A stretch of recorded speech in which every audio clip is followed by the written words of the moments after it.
Hello. Playing Jump to Dash today while listening to this video. I am thrilled to be here with Alex O'Connor, who I've had my eye on for a long time because I think he's brilliant and I think the work he's doing in trying to bring philosophical discussion to people on YouTube is just superlative. I've seen him in various conversations and various debates, and so I contacted him several months ago and said, hey, let's talk about morality at this conference, and he graciously said yes. And here we are. And this is a bit of a reprieve for you because you're not having to argue against a religious person who's advocating God, which is much of what you do. So that's right. I'm looking forward to it. I hopefully will bring the same fervor and hopefully respectability too, but we'll see how we do. All right, we'll see. Maybe it's either going to be respectable or it's going to turn into an atheist cage match. One or the other. We'll see where it goes. Well, let's do this. The topic is morality, objective or subjective. And why don't you start? Why don't you just give a 5-ish minutes, whatever works, on what your basic view is and why you hold it to be subjective or whatever the technical terms are that you're going to employ. Fine by me. The terms can be a bit confusing, I think, objective and subjective. I'm usually careful to clarify that I'm not really a moral subjectivist because subjectivism is a sort of theory of ethical truth that says things are true or false dependent on mental states. Things are true because you want them to be true or in some way dependent on your desires or values or something like this. I broadly subscribe to an ethical view called emotivism, which doesn't quite say this. What it says is that ethical statements are expressions of emotion. When you make an ethical statement, when you say that murder is wrong, you're expressing a kind of emotion. And this is a view that's been popularly held by a number of people. It was, in the 20th century, most closely associated with A.J. Ayer and his philosophy of logical positivism, which has largely gone out of favor for being self-defeating and not capturing a lot of what philosophy is about. But I think that the emotivist part can be salvaged and remains a powerful critique to moral objectivism. To be clear, if you were to say murder is wrong, I think the best way of getting at what your metaethics is to translate that into a different phrase that doesn't use the word wrong and see what you're actually trying to say. So, murder is wrong, that might translate as something like, I don't like murder. That's not emotivism, that's moral subjectivism. Because to say I don't like murder is just to report a fact. It's just it's a true fact about my brain that I don't like murder. And so me saying murder is wrong, reporting that would just be making a claim about my psychology. That's not what emotivism is. Emotivism says that when you say murder is wrong, you are expressing the dislike itself. So saying murder is wrong is not the same thing as saying I don't like murder. It's expressing the dislike. So A.J. Ayer famously had it as murder is wrong translates roughly to something like boo murder. You can think of it as the difference between saying murder and saying murder is wrong is like the difference between writing down murder and then writing down murder with an exclamation mark and an angry emoji. It adds something, it tells you something about the mental state of the person you're speaking to, but it doesn't add anything propositional. It doesn't change, it's not the kind of thing that can be true or false. This is the most radical thing about emotivism. It means that moral claims don't have truth value. They can't be true and false. The emotivist recognizes that if you pay attention to what's going on when you have a moral feeling, when you see a homeless person being kicked for no reason, what happens in your brain? Well, you've seen a set of objective facts. You can say a person has been kicked. That's true. It doesn't do anything moral. You could say, I don't like that this person has been kicked. That's reporting a psychological fact. Again, nothing moral, you're just stating facts. But there's this added element, there's this added thing that you feel, and it's something like don't. It's something like stop. It's something like boo. All of these things are not things that can have truth value. They're emotions. One of the ways that I would describe this is to imagine that we didn't have a word for anxiety, the feeling of anxiety. Imagine there was just no such word for it, and you were feeling anxious, and you were trying to describe to somebody how you felt. And you would say, well, it's a bit like being sad, but it's kind of like being excited at the same time. It would be difficult to explain. You could offer these analogies, but it's its own unique feeling. And what we've done is we've sort of identified that feeling and given it a name, which is anxiety. Now that thing that you feel, that thing that makes things you consider to be immoral different from other kinds of events, whatever that thing is, I think we've also identified that emotion, put a label on it, and that label is good or bad, or right and wrong, virtuous, not virtuous, these kinds of terms. I think they apply to an emotion. So a confusion about emotivism is that good and bad sort of map on to other emotions. So when you say something is good, you mean to express pleasure or how impressed you are or something like that. These are all just analogies. It is its own unique sui generis emotion. It just belongs in that category. So when AS says boo murder, he doesn't mean that's what murder is wrong means. It just means something a bit like that. That's the best way of translating it into other emotive language. But whatever this wrong thing is that you feel, it belongs in that category of emotion. That's my view of emotivism. And I'll pass it on to you, but I will say that the principal challenge that I have for an objectivist about ethics is to say we observe this world. There's a bunch of people in the room right now. I can see and observe certain things. I can see a table and a chair. I can hear voices. I can experience the air. I can feel it on my face. I'm told that somewhere in this room, maybe it's in our brains, maybe it's in the air between us, you know, that there's this thing called ought, called should, called good, that somewhere exists, maybe immaterially. It's a problem if you're a materialist, if you only believe in material things, you don't really have that option available to you. It has to be somewhere in this room, or somewhere on this earth. There's this thing in the universe called good and bad, and all I'm asking is, firstly, what is that thing, if not just an emotion? And secondly, where does it come from? Thank you. That was very concise. All right, so I'm just going to give primarily a positive case for why I think morality is objective, and then I'll address a little bit of the... You'll have to redefine what objectivity is in order to win, because what objective really means.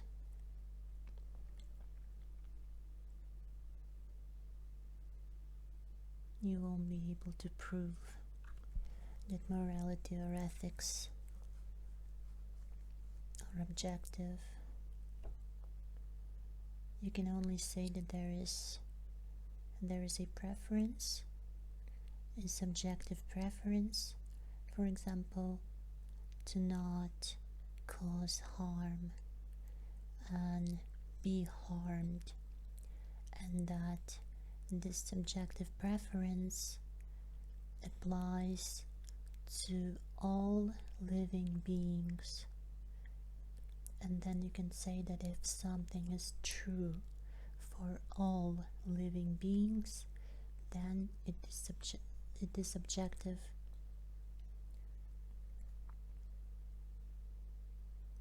But when you say that something, when people say objective, they mean that something is true no matter whether there are, let's say, conscious creatures to observe the reality. Like, the rock is hard and gray, no matter whether you or anyone or any creature exist in the world. But can you say that there is a preference that exists without any living beings to not be harmed, to not suffer?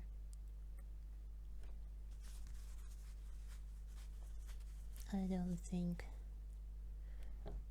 they will ever agree to that. People like Alex O'Connor, and they don't have to unless you change what the criteria for being objective are. Challenge there at the end, which I think will kind of flow out of what I present. So either we need moral, either we need evaluative terms like good, bad, should, shouldn't, right, wrong, or we don't. It's either or. And if we don't need them, then we should stop using them because they don't serve any purpose. If we do need them, then the reason why we need them is going to shed a lot of light on what their referents are in reality. The reason why we need them, the facts that give rise to our need of them, are going to tie them to reality. Those are the facts to which they refer. So for instance, if I say that murder is wrong, I am using the term wrong there to refer to some fact in reality. What is that fact? And this is where Ayn Rand's, as many of you know, I'm an advocate of Ayn Rand's philosophy of objectivism. But this is where Ayn Rand's philosophy of objectivism comes in. And it comes in two ways. First of all, I'm going to discuss a little bit about how she anchored morality in reality by identifying the factual requirements of human life as the standard of moral value. And then I'm going to use what I term the Ayn Rand question, which you're going to hear me use repeatedly in this discussion, I think, and that is, what facts of reality give rise to the need of this term we are using? Either there are facts that support a term and make it necessary for us to communicate ideas, or there are no facts, in which case it's just an arbitrary term, we have no need for it. So why do we need evaluative terms? Why do we need the term value? What does it refer to? Well, Rand identifies the fact that a value, in the way that we use it, just in plain language, means something that you go after, something you act to gain or keep. You value money, you value an education, you value a relationship, an education, or if you're religious, you value God. So you go to church because you're after a relationship with God. So before we even have a standard of morality, value simply means objects that we go after, objects of action. And she says, well, why do things go after objects? Why does anything go after things like that? And she observes that only one kind of thing goes after objects, and that is living beings, right? And this is not just humans, but living beings in general, you know, antelopes, cats, birds, and humans. And also flowers and trees, right? And what do? They go after something. If it's a tree, it burrows its roots into the ground, it turns its leaves toward the sky. If it's an antelope, it goes after its food, and it runs away from the lion, and so forth. What's going on here? Only living things go after values, non-living things don't, right? So value, Rand says, is not a primary. It presupposes an answer to the question of value to whom and for what. So this is this contrasts with like A.J. Ayer, more specifically actually with G.E. Moore, who would hold that good is a primary, it's undefinable primary. Rand says it's not an undefinable primary. Good to whom and for what? If something is good, it has to have a being to whom it is good. And then there's got to be a reason why it's good. And Rand says the same about values. So she says only living things go after values. And then she says, well, the to whom is answered by the thing going after the value, right? A bird is going after a worm. The worm is a value to the bird. Why is it going after the bird? What difference does it make if the worm doesn't get the worm? And Rand keeps going, and she says, if we keep looking at reality, at all the living things that go after values, what we see is that the reason they go after values is in order to remain alive. And she arrives at this very fundamental conclusion. There's only one fundamental alternative in the universe, existence or non-existence, and it pertains only to living organisms. A living thing can go out of existence, or its life can go out of existence. When something dies, that's what happens. Its chemical elements remain, but its life is gone. And she identifies that this is the very foundation that gives rise to the possibility of, and the need of values. A thing can't go after values unless it's alive, and if it is to remain alive, it must go after values. In identifying this fact, Rand has demonstrated that life is the root, the ultimate foundation of the concept of value and of all evaluative concepts. Why do we need the concept ought or should or shouldn't? What do they refer to? In Rand's view, and I agree with her, they refer to the actions, you ought to do this, refers to an action that you should take if you want to remain in existence. Now, obviously, human beings, well, this may not be obvious because I think Alex disagrees with me on this, but I hold, and Rand holds, that we do have free will, that free will is the capacity to activate your mind or not, to think or not to think. And we need to think in order to live. So we need guidance in how to use our faculty of thinking, our rational faculty. Well, it doesn't actually change anything, whether there is free will or not. If the universe is deterministic, and if the law of causality is true, if there is such a law, the future leaks from the past and depends on what happened in the past.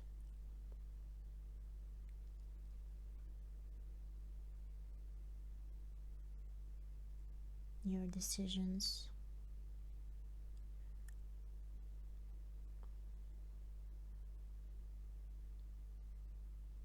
I'm not sure if you could say pre-programmed, but what I mean is there's only one possible scenario.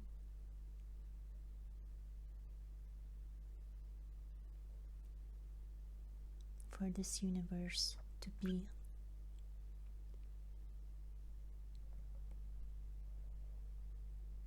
And even if you talk about quantum physics, there's this thing called superdeterminism. So that we can live.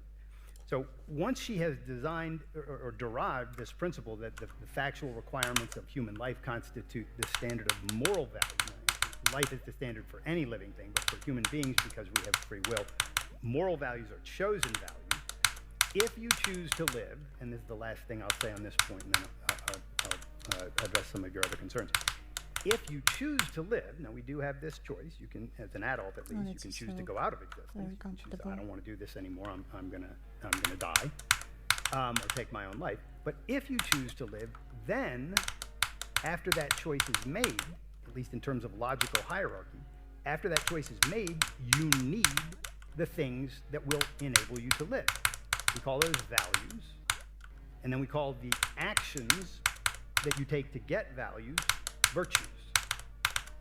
And this is the way that Rand then starts to build a life-based morality on this standard of value of life that I think she has actually derived inductively, albeit. So this is, and I know that there's some controversy in that. But I think she generalizes correctly, and that the very reason that values can exist and that we need to pursue them is because we are alive. So this is the basic meta-ethics. Meta-ethics is a technical term, just meaning how do we know the meaning of the terms that we're using in ethics? And then normative ethics is what should we do and why? What are the principles? So they're two different sets, but those are just technical terms. But that's basically the beginning of the underpinning for that. Now, there's much more I could say, but I want to pause. As to your concern that there's got to be an ought in here somewhere, Rand makes a really interesting distinction that I think helps with this. The normal way that people have thought about objectivity versus subjectivity has been that subjective means you just made it up, it's just in here, it's just arbitrary. And objective means it's out there somewhere. You know, like Plato's form of the good, right? That would be out there, or God in the Christian view, it's out there, and so you get the commandments, or you get a revelation. And Rand said this is a false alternative, and it's a really problematic way of thinking about what objective is. So she came up with a trichotomy, and she said there is the subjective, which is just sort of... So she's going to Ayn Rand, right?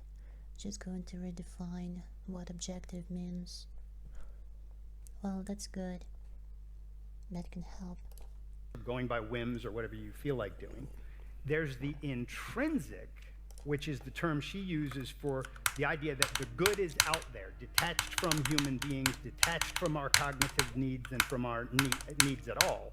And we are it just sort of imprints on us, and then we have to do it, God's commandments or something like that. And she says the proper way to use the concept of objective is that the objective is the connection between the mind in here and a fact out there.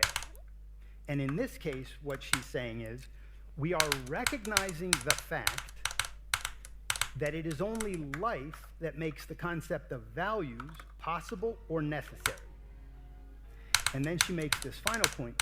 To use evaluative terms detached from life is to commit a fallacy that she called the concept of the fallacy of the stolen concept. It is to tear evaluative terms away from the very base that gives them meaning and ties them to reality. So it's a conceptual fallacy as against a logical fallacy. It's an abuse of a concept. And I think this is really enlightening.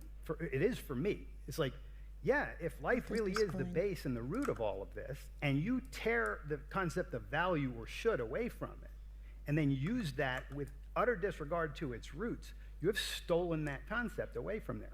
So anyway, this is just a primer on the reason I think it is. So the ought in this room is the recognition of the fact that given our nature, we have to act in certain ways in order to live. And if we don't act successfully in those ways, we can't live. Sure. If that's the basis of ethics, there are lots of questions I want to ask about different things you said there, but I suppose a place to start, to sort of throw a dart, as it were, if ethics requires the prospect of living and dying, that is to say that were you not a living being who could choose certain courses of action which would cause you to die, ethics cannot exist, if I understand you correctly? Yes, she actually said that explicitly, that ethics applies, well, values apply only to living things, and ethics apply only to volitional living things. Then I'd like you to imagine for a second an immortality pill that is discovered, invented by scientists, and perhaps to avoid some kind of overpopulation crisis, everybody sterilized at the discovery of this miraculous wonder drug. And at least some people take it, and they'll now live forever. And forget for a moment the sort of physical restrictions on this, the heat death of the universe. There's probably some way to imagine avoiding this inevitability. These people live forever. They're not going to die. Perhaps they're transported to some afterlife where they get to live forever in the New Jerusalem. Does ethics cease to exist? Does it no longer matter how I treat my fellow creature because the prospect of life and death is no longer on the table? That seems highly implausible to me. Yeah, so a couple things. First of all, believe it or not, Ayn Rand uses the very example you're bringing up in her essay, The Objectivist Ethics. She says, suppose there's an immortal robot. But the robot makes it... yeah, I guess it's not identical. So people still can die? Yeah. Okay. No, sorry. People can't die, but they're still people. This is the thing. Ayn Rand's robot is this sort of non-volitional, sort of material thing that just sort of exists.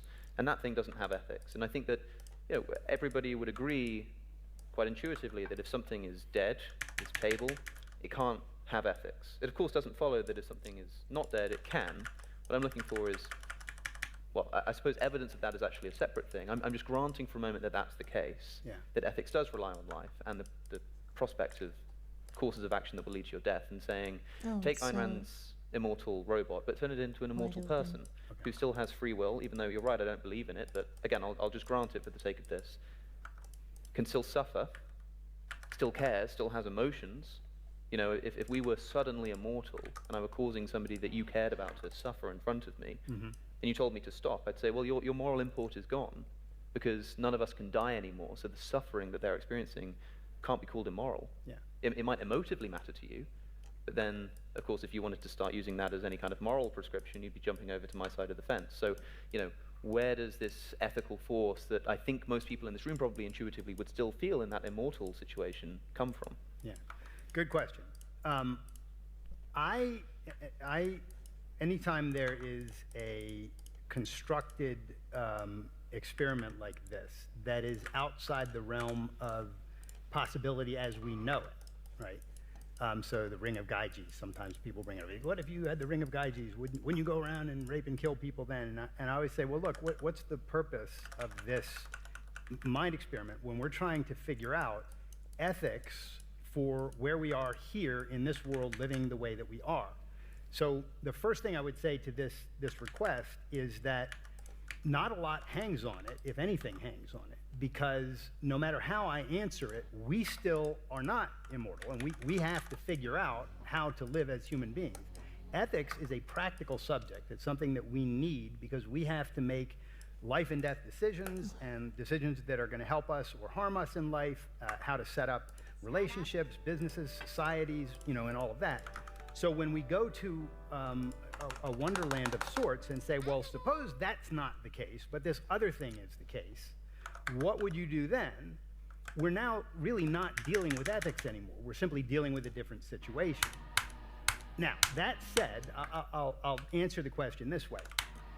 If human beings could both be immortal, there's no way they could die, and yet they still have feelings and desires and can experience pain and joy, I think that ethics would still exist. It would just exist in a very different way than it does now.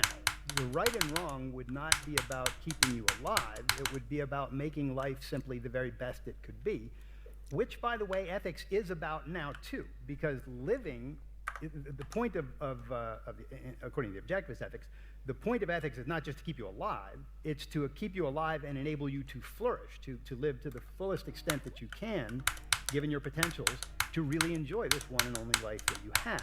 What would be that standard of if you were to take away the... If you take away the death... If you take away the death element, then I guess you'd just be able to enjoy things forever and just never have that stop. So it would become like a hedonistic theory of ethics? It would become about maximizing pleasure? It would become about maximizing flourishing. Okay. So you would, instead of living just, you know, in a mundane way, you would want to live in the richest way possible. But I wouldn't call it hedonism because I don't think that mere pleasure is what makes human life interesting. Sure. Well, whatever we want to call it, it seems to me, therefore, that if you can have a concept of flourishing and value, and indeed ethics, even if it's ethics of a different kind, without life and death, then I suppose I would look with suspicion upon your earlier supposition that life would no longer requires. Life couldn't be the if you can't die, life can't be the standard of life. But that's why I oppose. That's why I oppose the. Suppose, for example, and I understand. I mean, a lot of people have this reticence to engage in thought experiments, and I understand it because they seem sort of wishy-washy and a bit out there. But they're sort of tools in the way that, like, you know, you might have a really, really long, convoluted mathematical syllogism, which seems to be super impractical and totally weird, but somehow whatever it juts out at the end gives you some kind of practical wisdom. So, but if you prefer, if you want a more imaginable, conceivable example, then suppose instead of living forever, everybody is immortal up to a point, and everybody knows their death date. Like everybody on their 25th birthday, it gets killed, and they know there's no way to avoid it for whatever reason. They know the time, the place, the date they're going to die 100%, and they know they can't die before, and they know they're not going to live any longer. This doesn't require this sort of strange vision of immortality and sort of universal conquest and avoiding the heat death. It seems to me that as long as it is even possible to say that there is such a thing as value and ethics in either of those situations, we cannot say that in principle ethics is about life. So this is where I absolutely disagree, because you are taking fanciful, thought experiments that do not happen, and as far as we know, cannot happen. So you're treating a metaphysical impossibility as the environment within which we need to investigate ethics. Well, suppose you would And I say... think, well, let me just finish this thought, though, because I really think that's the wrong way to go about it. So I want to give you a hypothetical. Sure. Suppose we lived in this world, and suppose human beings were mortal, and suppose that they could either live beautiful, happy lives if they acted in certain ways, or miserable lives if they acted in other ways, or simply die if they didn't succeed in achieving their values. And there was a moral code that said the right way to live is in a way that enables you to live a beautiful, flourishing life in harmony with other people, leaving each other free to do their own thing so we can trade with each other and all of that. So you were given that alternative, or any other alternative in this same world. You were given another alternative of, well, people should be forced to do things against their will, or people should suffer as much as possible, or anything like that. Which of those alternatives would you choose? The first. Yeah, see, if we're here in this world thinking about the real facts that are before us, and when we're, there are a bunch of young people here from all over the world, and what they need to know is, how am I supposed to act in this life? They're not jonesing for, how am I supposed to act in those made-up worlds? Yeah, I mean, The made-up stuff is fun. Harry Potter is fun, but it's not the thing we need to focus on. Those made-up worlds are, of course, supposed to be used as a tool to investigate the definition of terms. Yeah, but it's sort of like imagining if you were to say that your shirt was part of your body, an intrinsic part of your body, and I said, well, can you imagine a situation in which you didn't have your shirt on, and you say yes, even though that world doesn't exist, it helps us to make a point in the real world that your shirt is not identical to your body. And similarly, if you say that ethics is identical to, well, I shouldn't say identical, but is intrinsically reliant upon the concept of death, then we construct another imaginary world where we separate them out. And we say that, well, here's a world in which ethics exists, but death does not. I think that shows that in principle it can't be about life and death. But also, I mean, you asked me which of those worlds I prefer, but that's just it. It's a preference. I mean, if I could live my life in fear every day for the rest of my life, or live my life in pleasure for the rest of my life, I pick the latter, not because I think there's some objective rule of the universe that somehow gives me a prescription to do so, but just because I prefer it, because it's an emotionally preferable state for me. And that's how I approach that kind of dichotomy as well. That's why I would prefer to live in that world. Yeah. And I suppose what I'd want to ask you in return as well is that, there are so many things. I mean, for example, I want to know how your egoistic ethic, your rational egoism that you derive from objectivism and Ayn Rand, that the rational thing to do, and indeed the ethical thing to do, therefore the thing you're mandated to do, is whatever's going to help your survival as a creature. I want to know where something intuitively unethical, like torturing an animal, comes into this. Because when I say, well, why should I care about somebody else? It's very easy to say, well, my survival prospects are actually much increased by living in a society where we treat each other nicely, where we have a social safety net, this kind of stuff. Fine, but if somebody tortures a dog, burns them alive on a fire or something because of the pleasure that they receive from doing so, I can't see any way for an objectivist of this brand to say that what they're doing is wrong. It in no way upsets their own survival. It in no way makes them closer to death. In fact, the sort of hedonistic release that they get from it may indeed bolster their life and make it more worth living, and possibly even go on for longer for that reason. So how does your worldview capture the intuitive immorality of something like animal abuse? Yeah, it's a good question. I don't think it's an intuitive issue. I think it's just a matter of fact that it is profoundly immoral to torture an animal for no good reason. I'm not against eating animals. I am against unnecessarily putting any animal through pain. Sure. And the reason is for the same reason that I hold life as the standard of value for human beings. Life as the standard of value is broader than just for human beings. Life is the standard of value for a flower, let alone a dog. I think it's wrong to just kick a beautiful flower. I don't think it's immoral on the order that if you do that, you should be, or certainly it shouldn't be illegal to do that.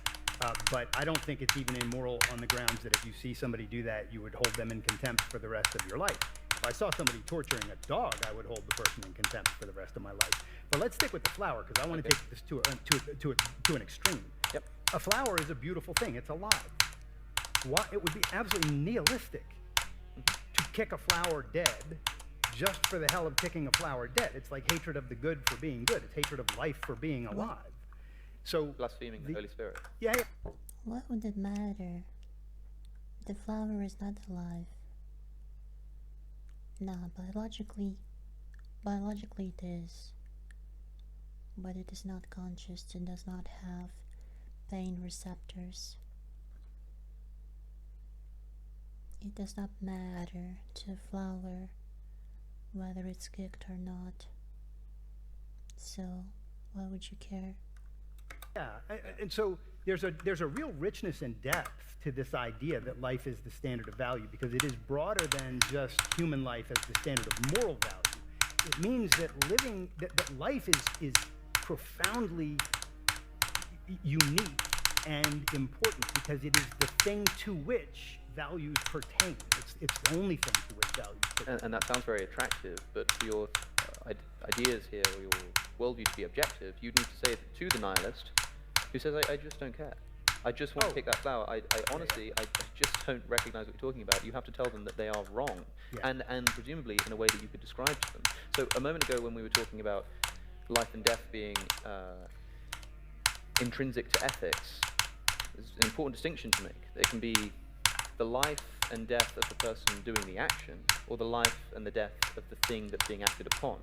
So it seemed like a moment ago you were saying that my ability to live and die is a requirement for my ability to be moral in my interactions with other people. But a flower, though it can live and die, is not a moral agent. A flower is not the kind of thing that can have a moral course of action. Maybe that's because it doesn't have free will. Maybe also that's because it doesn't have emotions. Right? I'm saying both of these can be explained on our worldviews equally. But when you say that it's wrong for me to kick that flower, if I'm going to be a rational egoist, which means that for me personally, my life is what matters, my survival prospects, me alone, and even other human beings, their survival prospects only matter insofar. May I just correct one thing there, because I don't want you to go on with a mistake. I want to make sure I'm getting you right. So, egoism does not hold that your life and your life alone matters to you. It means that your life is your primary concern. A human life consists of all sorts of relationships that are extremely important to you. Yeah, but so they're important to you. Yes. So that their value again is. Yeah, but they are important. They're important, but they're only important insofar as they serve me. They're important to you. There's direct importance, and then there's all sorts of indirect importance. So, for instance, there are people in China right now, or in India right now, who I don't know, and you don't know. We don't know anything about what they're doing. Yeah. But if they come to my mind, as they just have, because I brought them up, do I wish them well? Yes, because they might be the person who invents the next thing that's just awesome for human life, right? Why would you fucking care about that? Oh my god. I knew it was gonna go wrong when I mentioned Ayn Rand.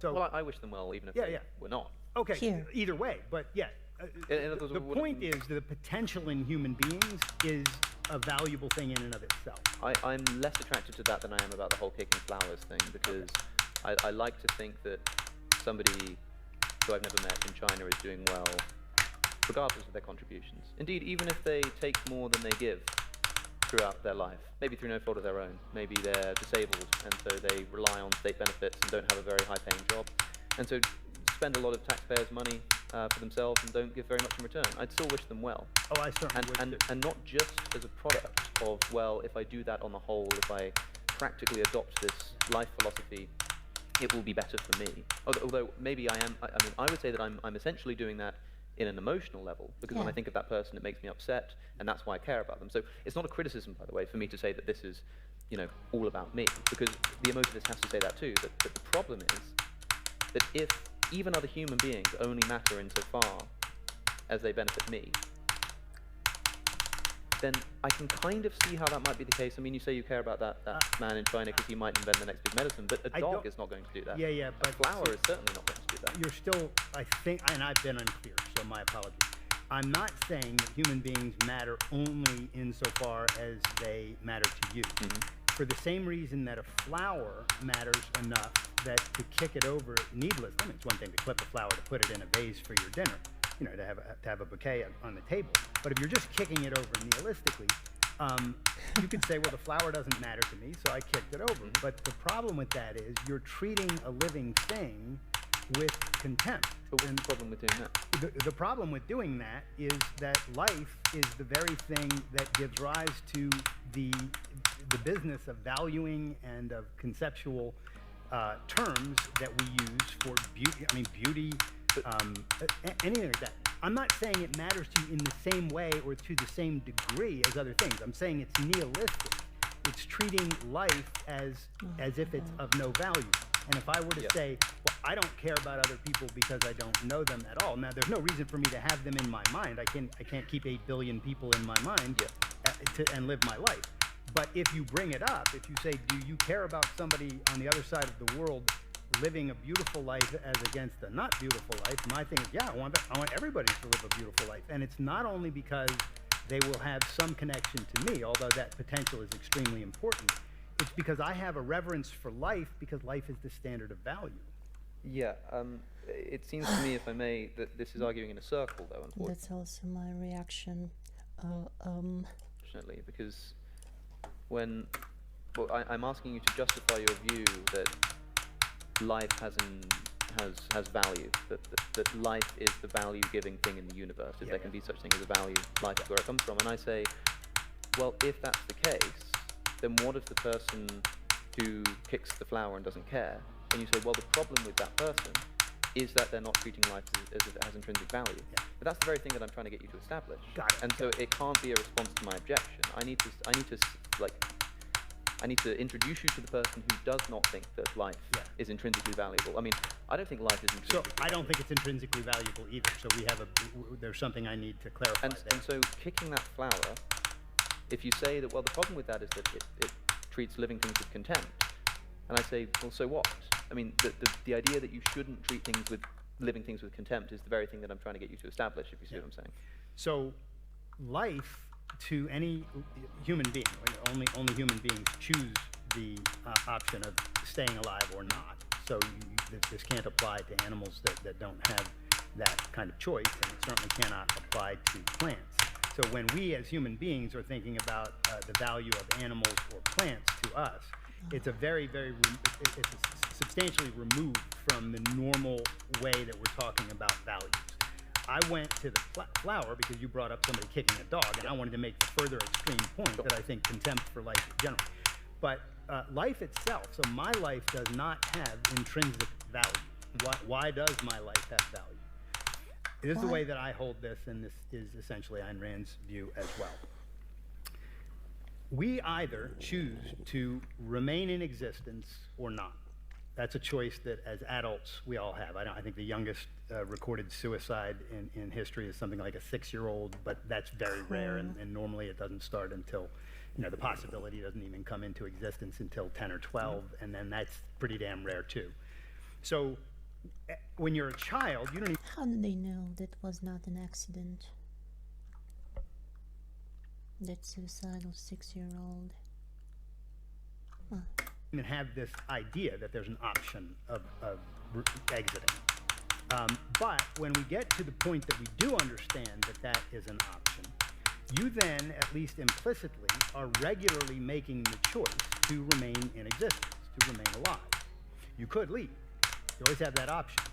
Now, there are good reasons for most people to remain in existence. Life is full of wonder and full of potential and full of possibility. So people tend to make the choice to stay in existence far more often than not. But it is the very choice to remain alive that gives rise to the need of values. It's only the choice to live that makes valuing possible. So if I said, I don't want to live anymore, but then my next question was, what should I go after? What should I value? You would look at me like I was crazy. Well, you don't want to live, you don't need anything. So the point here is simply that in terms of logical just the dependence, aftermath. the choice to remain alive precedes any evaluation. I'm not 100% sure about this. I'm actually far less than 100% sure about this. For example, trivially, a person considering suicide who says, I don't want to live anymore, what should I do? If I'm just willing to grant that they've made a correct evaluative judgment there, it seems like you're saying I must say something like, well, that's a silly question. You can't ask what should I do if you don't want to stay alive. But of course, if they just sit there and sit around, they'll be there for at least 3-4 days, just sitting there doing nothing, and then they'll eventually die. But I could say, but if you go up to the top of this building and throw yourself off, you'll die a lot more quickly. You'll achieve your goal much more quickly. And so given your evaluative goal, that's what you should do. And so you've still got this system of values which imply certain things that you should or shouldn't do. Well, you're assuming they want to die more quickly. I was just starting with the point they don't want to remain in existence. And you're just saying, well, there's a faster way to do it. Yeah. If you don't want to remain in existence, you can just sit down and in short order, 3 days or so, you'll be gone. Or you can do something to make it happen faster.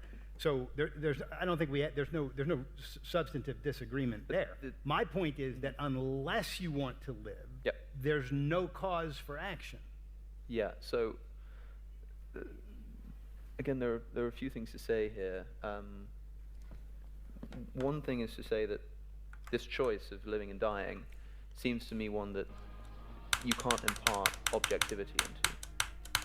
You can't impart what? Objectivity into. I mean, would you claim that it's objectively the right decision to stay alive? Right? No, if that's the case, then. Yeah. So I hold that it is both the choice to remain in existence, to remain living, is both in a technical sense pre-moral and even pre-rational. And the reason that it's pre-moral is because you don't need values until you've made the choice. Okay. And the reason it's pre-rational is because reason only has use value. Sure. And reason, you don't need reason or reasons or knowledge or truth or anything unless you choose to live. So the choice to live is just fundamental in that sense. If finding the basis of ethics is starting with our moral claims that we make, it's wrong to murder, and saying, well, why? Well, we shouldn't murder because we shouldn't treat life with malice. Well, why? Because we should, and you sort of keep asking why, and then you eventually get something like, because you should remain alive. That should is either going to be objective or it's not, and if it's not, then the entire edifice that you built upon it. No, it's not going that to be subjective you as well. should remain alive. So if I take Frederick Douglass, Or that I put him should remain. in a cage, and treat him like a subhuman animal, and then put him out in the fields and make him do my work, and then put him back in a cage at night. So just Mach 1 slavery. What is wrong with this? Why is slavery wrong?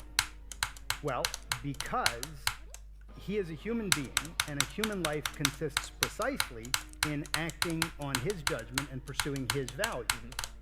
So it's wrong for me to do that to him because he's a human being. Why does that matter to you? Pardon? Why does it matter to you? It matters to me because when we're talking about moral principles, we're talking about principles, and principles are things that apply to all of the units in the classification we're talking about. We're talking about human beings, and human beings have a certain nature.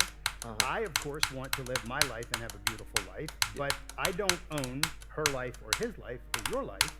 Your life belongs to you. So this is where just as the requirements of life give rise to the principles of morality, one of the principles of morality that gives rise to a proper political system is the moral principle of individual rights. I don't see what the principle is here, because a moment ago I thought that we were talking about rational egoism, that for me the thing that matters is my survival and flourishing. And now it seems, correct me if I'm wrong, but it seems like you're suggesting that somehow my recognition that I desire my own flourishing in life is somehow indicative that every person has this intrinsic value amongst them that I should respect, even if it wasn't of benefit to me. So I don't think every person has intrinsic value. Every person has value insofar as he or she chooses to live and is respecting the rights of others to do the same. So if a jihadist comes after Ayan Hirsi Ali and tries to kill her, and I'm there and I shoot him dead, I did not destroy a value. This guy had no value at all. He had created... What?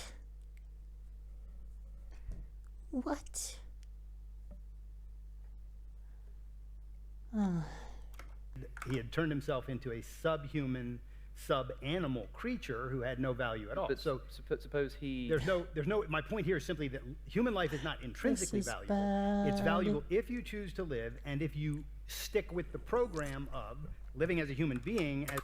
How do you even distinct between a human that chose to live and one that didn't?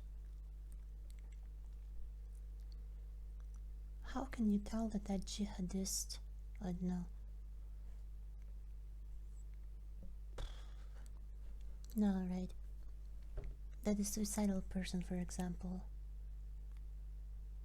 When exactly does that suicidal person loses its value, or their value?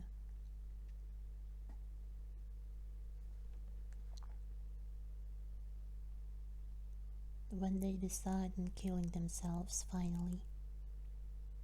But when is that moment? Like, I'm standing next to a suicidal person, or I'm talking to a suicidal person, and while we were talking, that person, for example, finally made their mind to go and kill themselves tomorrow. Does it mean that if I kill that person 1 second before they decide on killing themselves, if I kill them at that moment, then I'm doing something immoral that disrespects life? And if I do that the second after they've decided on finally killing themselves, then it's completely fine. That's so I don't know. I don't know how to describe that. Against living as a not human being. I think we might be getting confused between what I said earlier about like the prospect of living and dying in the person committing the moral act and the person upon whom the act is being committed. So suppose a not suicide murderer, just a murderer, decides to kill somebody, and they say, well, I value my own life, I value my own flourishing, and maybe they, and suppose, you know, it were actually the case that given the intricacies of their life, it would be better for their life, it would be better for their flourishing if this innocent person were to be killed. And they go and do so. I can't buy that, because you can't sketch a realistic scenario in which that would be the case. You can't think of a scenario in which the death of an innocent person would benefit you? No. Even hypothetically? Not. Well, imagine you're a school shooter. Yeah? Imagine you're a school shooter and you want to shoot kids in a school. They might be innocent, like innocent to others, but to you, the school shooter, all kids and all people basically, they're worthy of blame. They always remind you, for example, that you weren't able to integrate into society fine enough, or whatever inner trauma they might remind you about. And so from that perspective, there are no innocent humans. And so Off the top of my head, can you give me one? So, for example, you're an unempathetic creature let's go. who genuinely just doesn't care for the well-being of others, and Well, could you call a school shooter an empathetic creature? Well, let's say that school shooters are psychopaths. Let's say so. if that person, if Well, that now you're going to a broken person. Well, You're but giving by me what a standard? Broken person. Well, okay, but morality applies to the factual requirements of human beings given the kind of animals that we are under normal circumstances. You tell me, well, what about a psychopath who doesn't care about anybody? How are you going to get him to accept your moral code? I'm not going to get him to accept my moral code. He can't understand why, or wouldn't even care to understand. But is he acting unethically? he's acting unethically from my perspective, What? even though he can't understand it. But is he acting given that- unethically? Because from my standard, sounds awfully subjective. Is he acting immorally, objectively? He's acting objectively immorally given the factual requirements of human life, which he apparently cannot understand What? because he is a broken human being. But What? if it's a factual requirement of human life, then he can't be a human life without that thing.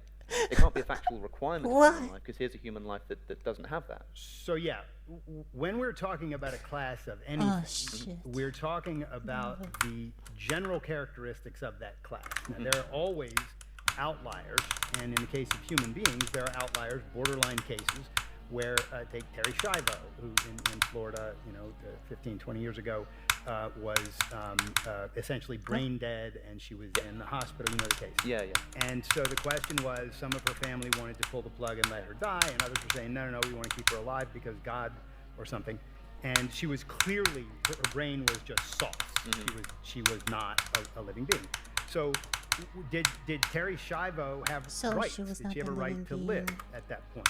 Well, no, Mother she wasn't even flowers. there anymore. There was no there. And in the case of the kind of person you're talking about, a psychopath who, if you let him out, is going to run around and try to kill people or something, this is a subhuman creature Well, there's still to whom morality does not apply anymore because he's so broken that there's no there. They're still alive. They're still rational creature. They're still Homo sapiens.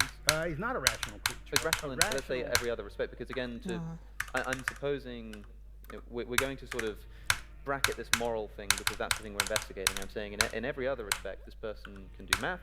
This person could do Sure, he's got legs, he's got a thumb. The only thing that's different about this person and you and me is that this person doesn't care about the suffering of others. Yeah. That's literally the only difference. I mean, imagine literally a twin Craig sat next to you who is, even in this conversation, like everything is. Like, how can caring for suffering even be like you either do or you don't? How can that be a thing? It's a spectrum. Like, there are psychopaths that can relate to other people more than other psychopaths. Psychopathy is also a spectrum. No. Exactly the same. Yeah. Except that they just don't care for other people. For that person, if somehow the death of an innocent person that they don't care about were going to turn them into a billionaire, and suppose that being a billionaire is actually going to be good for them, then because they don't, I mean, I would look at them going and murdering that person, and I would go, do. And certain forms of moral objectivists, divine command theorists would say it doesn't matter what your flourishing, your life, all this kind of stuff. What matters is that this is wrong in principle. Shit. But for the person who just says that the only reason this could possibly be wrong is insofar as it's derived from some course of action that diminishes my prospects for life and flourishing, it doesn't diminish this person's prospects. No, for but life it and killed flourishing. an innocent person. So let me take. I'll take. But then again, we're moving from the life and death requirement of the moral actor. Yeah. And the. No, and I'm going to stick with your guy. I'm not going to focus on the moral actor. I mean on the victim.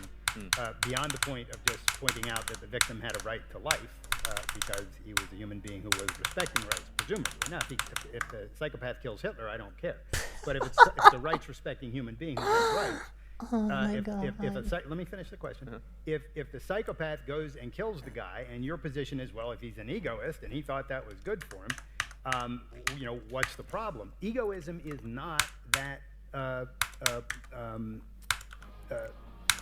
blinded by the full context of the situation of what it means to live a human life.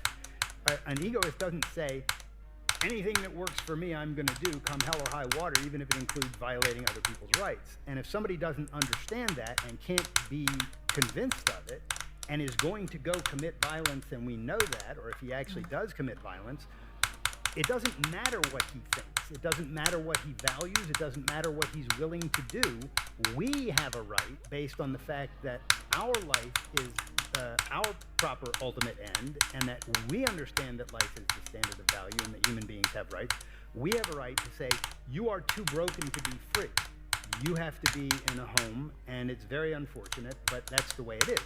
Now, if you're unsatisfied with that answer, all I can say to you is it's both moral and practical from my perspective, and I think it makes sense. And the alternative is only that we're going to have him run around and just say boo to him every time he kills somebody. I don't say boo when somebody kills somebody else. I say that's a violation of the fundamental principles of morality. First of all, you violated rights, and secondly, you violated every other principle, tying all the way down to the fact that human life is the standard of moral value. So, I mean, we'll just have to disagree on this point if my explanation of the fact that we... I like egoism of Max Stirner much more.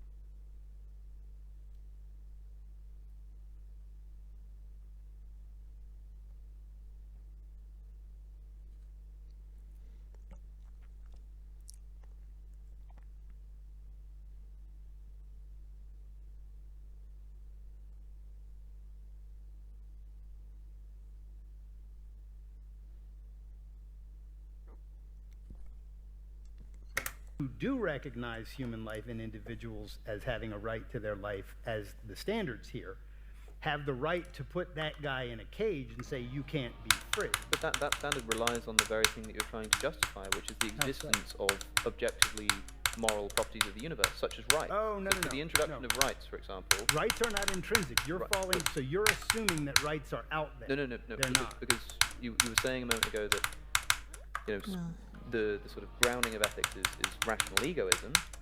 However, you know, the rational egoist isn't blind to things like the rights that another person has. Well, why would the rational egoist care about the rights of another person?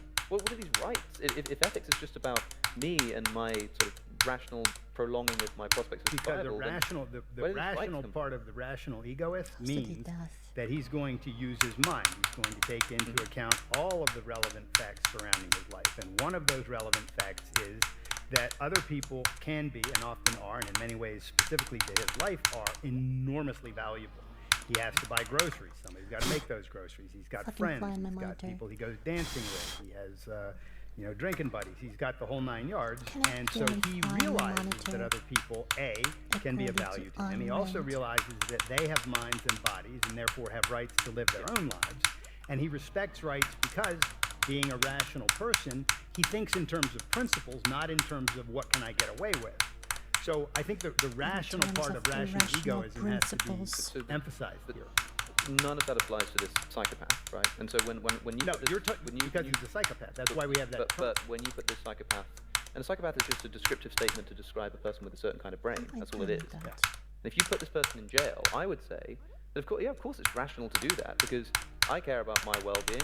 This person's going to really mess up my well-being and that of people I care about, so I put him behind bars. But I recognize that I put him behind bars because I don't want him to be free.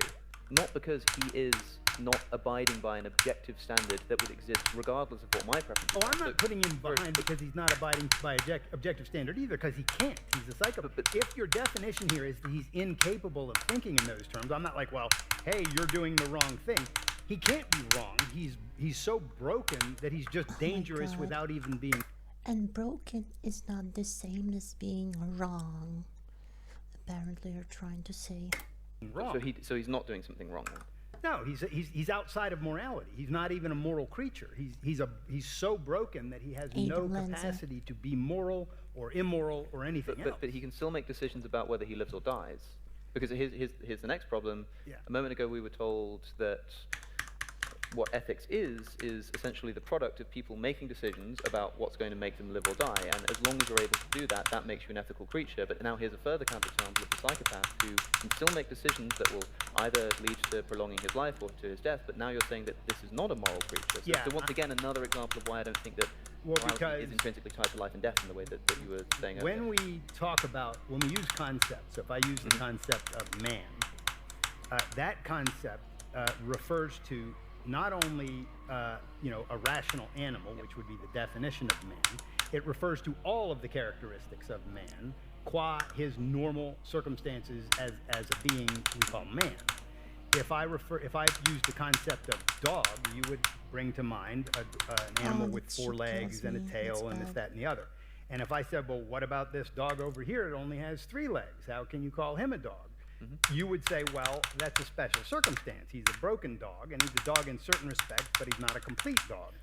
I'm telling you now that this person is so incomplete in the sense that his capacity to understand the fact that other people own their lives and have a moral right to live, and his inability to understand and operate on that principle makes him too dangerous for us to have out running around. For us. And therefore, for us, and we have a right, because he will kill people if we let him run around, to put him in a cage and say this is just too bad. A right. I want to make sure I'm understanding you when you say we have a right. Yes. What kind of standard are you getting this right? So let me define right. Also, I want to make sure we're conscious of time, because I want to make sure we've got time for Q&A, but I also want to make sure we exhaust what we need to exhaust. So we started at 4:15. We should start Q&A now. Let me define right, so you understand what... Take the... Whoa, okay. All right, well, I'll let you have the last word here, and then we'll open it up. And you can reply to this if you want before you start, but just so you understand, because I'm not using a term just sort of out of Sure. I don't want this to be out of the blue. Sure. I regard a right as a moral principle that is this. It is all moral principles are recognitions, that's the in here part, of a fact, something out there. And so in this case, what is it that we're recognizing when we talk about a right? We are recognizing a fact, and that fact is this. In order for a human being to live fully as a human being, he must be free to act on the very thing that makes him a human being, the judgment of his mind. Okay? In order for a human being to live fully as a human being, he must be free to act on the very thing that makes him a human being, the judgment of his mind. The psychopath is so broken that he will violate the fact that everyone else has this right if we let him act on the judgment of his mind, because his mind is so broken. So we have the right to say, let me finish. We have the right to say, by nature of your problem, you cannot have the right to be free because you will destroy the rights of other people. And that is a perfectly legitimate way to conceptualize the situation of this kind of person. We do the same thing with criminals, even though they many times can understand these ideas. But if they have violated rights, we say you forfeited your rights. In their case, it's because they could understand it, but they didn't. We put them in jail. Sometimes they get put to death. We can talk about whether that's justified or not. But certainly putting them in jail for life if they murder people is. So a right is simply the recognition of this fact, that human beings need freedom from force in order to live. And we enforce that. Why? Because the whole purpose of moral principles, and in my view of proper political principles, is to enable human beings to live as independent agents without being coerced or killed or raped or whatever by other people. So rights are really, really tied to egoism in the sense that their purpose is to enable individuals to pursue their values and flourish. And if somebody violates rights, you can't do that thing. So that's why we get to lock him up, regardless of what he understands. I'm mostly interested in moving to Q&A. I would only say, I suppose I'd ask the audience to imagine, I don't know, sort of the sort of arbitrariness of saying that a person with a certain brain is broken and a person with a certain other kind of brain is not. If it's not just going to be based on majority, if it's going to be based on some principle about what a brain ought to be that is completely unrelated to how many people have different kinds of brains, then I want you to imagine everybody dying except for a single psychopath and a single non-psychopath. And the first person saying that their brain is broken, and the other person saying, no, my brain's just fine, it's yours that's broken. And see if you can find any kind of standard that would allow you to say that one of those people was correct according to anything other than what they thought a brain should do subjectively. That's the only question that I would leave in the mind Fair question. of the people listening. All right, let's start some questions. But let's have some more. Oh, before we get started, a couple things. A lot of people behind you, so please do make it a question and keep them to 30 seconds I'll if you talk would. very quickly. Thank I'm you from so New York. much. I can do that. Okay, so I hate that you left it with a question because that really makes you want to talk more. But You need to slow down a little bit or Okay. we're not going to be able to catch your words. Okay. I hate that you started with a question because it only makes me want to talk more. So I want to preface this with I am very fond of both of you, and I agree with you on almost everything. And I came into this agreeing with you, but I haven't vacillated in my opinion. I only have more to say, but I'll be quick.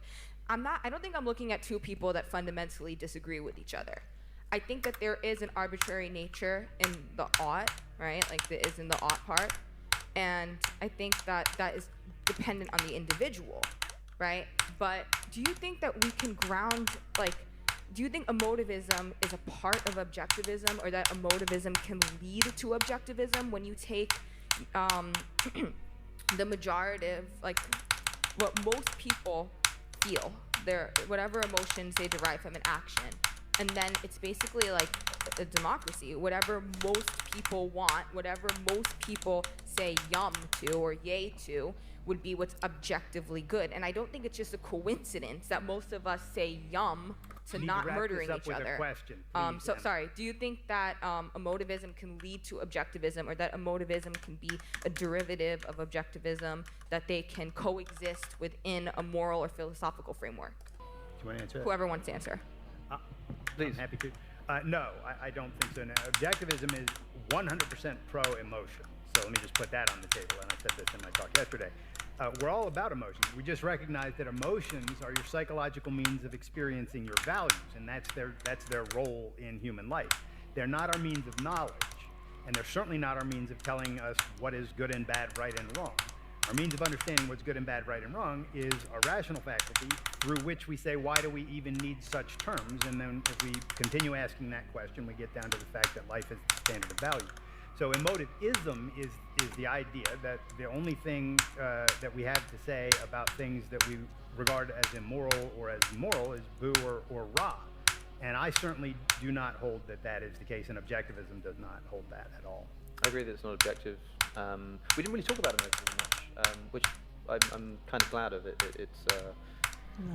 Also, it's difficult to be the one doing the defending, I suppose. Well, is it not the case? There's not a lot to say about it. Well, there are some things, and one thing I was going to say in response to what you just said was that I think that an emotivist framework can probably make sense of more moral phenomena than I think something like objectivism. So, for example, we were talking about the dog and the plant, and you could say that ethics is broadly grounded in rational egoism, and there's some sense in which I've developed maybe a principle of care about life or value of life, which somehow derives from my value of my own life, and that applies to the dog in a sense that makes killing the dog wrong. That doesn't seem very clear to me, in a way that, if ethics is just emotive, then the fact that there are animals that look more like us and look less like us, and we think that some are more moral to kill and less moral to kill, it seems to make sense of that. Another slightly uncomfortable example of emotivism, but I think unfortunately the best one, is the incest taboo that exists in almost every single society we've ever discovered. People think it's immoral, and it's quite entertaining watching rational moralists do one of two things. Either try to jump through hoops to find some way of saying that there's some rational principle that intrinsically, it's causing some kind of suffering. People talk about children, but it doesn't have to involve the production of children. Or they sort of be the hyper-rationalist and say, well, actually, controversially, I can't see anything wrong with it. Either of those, you can do that if you like, but it's still true that the vast majority of people in the world don't like it and think it is wrong and immoral. And yet, if you identify the kind of feeling that is probably motivating that, I would say it is just that, a feeling. It is essentially people going, yeah, no. Yeah, and I think emotivism makes that may sense be. of that. Yeah, it may be that in certain cases, when there is no principle and people just do jolly well, de facto they do have just yuck, and that's all they have to say about it. I think that's true. It's an interesting thing. I think if you don't have an objective standard of moral value that you understand, and you understand why it's subjective, I can totally understand why somebody would think that, yeah, this stuff is just a matter of preference. So this is one of the things I love about these conversations. It helps people to think about, well, is it true that there is no objective standard, in which case maybe emotivism is correct, or is it true that there is an objective standard, in which case I might have used to be an emotivist, but now I see that this makes more sense. Look, we're all learning all the time, and you can only work with the concepts that you have. You know, I don't like shake my finger at people. How come you're not a rational egoist? And like, I don't even know what it is. You know, how could I know? How could I be held to be responsible for that if I don't know what the thing is? So, thank you, Em. Thank you. So the question for Craig. Could you just elaborate on something you said? You said that the question to live or not to live, or if you want to commit suicide, is a pre-rational question, is a pre-rational thing. Could you just elaborate on that real quick? Yeah, it's pre-rational it's a technical sense in which it's pre-rational, right? And the best way to see that it is for me to say, if I were to say to you, I don't want to live, and I was earnest about that, I was done, and maybe I had good reason, maybe I was in such pain and had cancer and was going to die soon anyway. I was like, I'm done, I'm exiting. Maybe I'm in a concentration camp or whatever. For some reason, I had good reason to say I want to exit. And then you were to say, but let me give you reasons not to. Now, if I have already decided to exit, reasons are a reason is a value, right? It's something that you need if you want to live. So the very idea of saying, well, you know, you need to do this or you need to listen to that, if the person has actually made the decision. Now, if you think if it's a friend and you think you can convince him or her that it is worth living, then reasons can still apply. But that's because the decision has not been finite. But if it's really finite, it's technical in this sense. You only need values, including things like reason or knowledge or truth or any of those things. They're all values of sorts. You only need those if you choose to live. So it's just pre-rational in that choice. No one as an adult makes the choice to live or not to live by ignoring everything about his life. It would be impossible, right? When people choose to kill themselves, if they do, or when people choose to live and go after their values, if they do it for reasons that they've thought through. And so in that sense, you are thinking about it. You're using reason to make the decision. So it's only in that technical sense of you don't need values if you don't want to live. Good evening. Hi. So my question is for Alex. Alex, is it not the case that by engaging in this debate, you performatively presume the value of rationality, that people ought to be rational, that the very act of engaging in a rational dialogue advocating for emotivism is to present what you believe to be reasons for why people ought to embrace emotivism? If we reject the notion that there can be any truth value to moral claims, does this not reduce your very case for emotivism to be nothing but yay emotivism? Yes, I would say it probably does. But that's just what I think ethics is. And so, to the extent that there are value judgments at the foundation of epistemology, as an emotivist, I would have to say that those are emotivist expressions. They're emotive expressions. And so, the extent to which I say, you know, me coming here incurs or requires some kind of value, well, sure, I value a great deal of things. I value having interesting conversations. I value answering questions from people in an audience. I think it's fun. I think it's enjoyable. I think it's edifying. Can I say that I should do those things? Therefore, yes, as long as I translate that should in an emotivist framework, which just means like, yeah, it's an emotive feeling. I mean, it doesn't mean yay, but it means something analogous to yay. And so, yeah, I wouldn't say you should be an emotivist in the sense that there's some kind of objective moral standard by which you're not, to which you're not according if you're not an emotivist. I would just say that, like, to the extent to which you're able to sort of engage with what I'm saying and understanding the arguments I make, you then hearing that and going, I'm not an emotivist, just makes me sort of go, you know, boo, man. If art is a mere expression of emotion, then does that not undermine any binding force that your arguments could have? Oh yeah, no, it does. Oh no, my argument. Could you repeat the question? I didn't hear that. If art is a mere expression of emotion, then does that not undermine any binding force that your arguments could have? Any binding force that my argument can have? Ethically, yes, but rationally, no.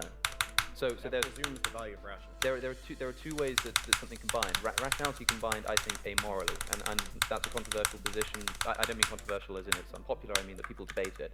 I think that rationality can just lead you into the arms of a conclusion. If I show you that there are 2 glasses here and 2 bottles here, rationality dictates that there are 4 drink receptacles on the table.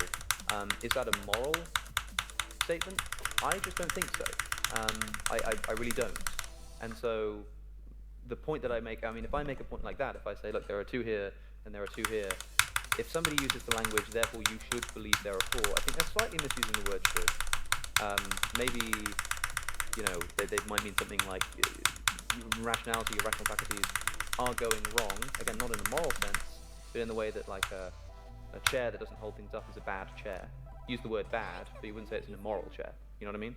I feel like it's something like that going on with rational statements. But to the extent to which I make any kind of ethical claim, and maybe you think that is an ethical claim, in which case, yes, it would undermine any binding force outside of, given that I think that, like Craig said a moment ago, I don't go around saying, you know, why aren't you a rational egoist? I sort of go around saying that you are an emotivist. I think that is what people are doing, and so I think, well, not an emotivist, because that requires believing you're doing that, but I think you are just emoting. And so, if I were to sort of raise the same kind of moral feeling within you, or say, let's say that sort of it fails to raise within you, then the extent to which I'm using the language of like, oh, you should do this, or you should think this moral statement, I'm sort of booing the fact that you don't also feel boo, if you see what I'm saying. It's quite hard to get the language right here, but I hope that makes sense. So my question is for both of y'all, and it's about the idea of life being the objective standard of value, of moral value. And see, there can be an equivocation of what you mean by life. I think Alex is pointing this out when he gave that thought experiment of the immortality. He's basically, that thought experiment shows that physical survival is not the standard moral value, because Craig, you said ethics would still exist even in that scenario, even though your physical survival is guaranteed. So What is the question? Yeah, the question is, so Ayn Rand talks about spiritual survival, psychological survival, and my question is, what do you think of that being the objective standard of value, that standard, that survival, that would even apply to psychopaths, because they would have their own type of consciousness, their own type of ego, that they would have to be, they have to act a certain way to promote that type of survival, even if it's a different type. What is your question? What's your thoughts on that standard value? Yeah. So Rand holds, and I agree with her, that human life, the idea that human life is the standard of value, does not mean mere survival. It means survival qua man, as she put it, which means given the full capacities of man. It means essentially flourishing. And she even said that life and happiness are in effect 2 sides of the same coin, right? They're 2 perspectives on the same achievement. You achieve happiness by pursuing your life-serving values and succeeding in those pursuits, and then you have this thing called happiness. But the reason that life is the standard value and happiness is not is because happiness is simply a state of consciousness, where life is a state of biological existence plus consciousness, so it captures both of them. And you can see this by the fact that you can What is that? be alive but not be happy, but you can't not be alive, but you can't be happy if you're not alive, right? So one of them is more fundamental than the other. So she does not mean, and she would say you would be freezing the abstraction of life if you just meant your heart is still beating. She means life in the full capacity of a human being, which is why virtues and values are necessary and freedom is necessary so that you can live that way. Again, if you put somebody like Frederick Douglass in a cage and treat him like an animal, he can't live as a human being. That's why slavery is wrong. So that's the essential answer to that. Thanks. I would just like to add that I think implausibly suggests to me that a long unhappy life is more valuable than a short happy one. A long unhappy life is more valuable? Yeah. I don't think that I would have to think about that kind of calculation, but I think there's no reason to make those kinds of calculations, because what you have as any individual is you have whatever your capacities are. I mean, you have cancer and you're going to die, and you know that in a few years, then you want to live in a certain way during that time. If you don't, then your expectation is, hey, I want to live as long as I can and as healthfully as I can and as happily as I can. And there's no reason for anybody to play with the thought experiment, well, would you rather live a short life that's really happy or a long life that's not happy? There's no need for that hypothesis.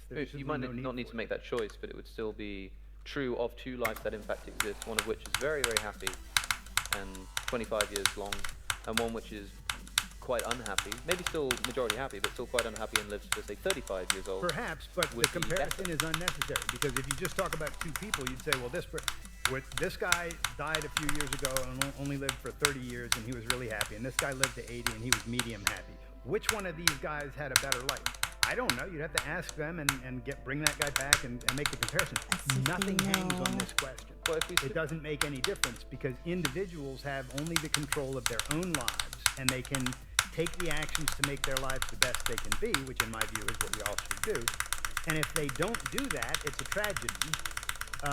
And if you have a short life, that's tragic. And if you have a long life and it's not happy, I think that's tragic. It's an important meta-ethical question. I mean, I think there's no import in comparing two different kinds of lives, but if there are just, in fact, two lives that we know, because they've been lived and there have been thorough self-report studies into these two lives, one of them is happier and 25 years old when they die, and one of them is less happy and 30 years old when they die, I would say that I'd rather have the 25-year-old's life, even though there's less life.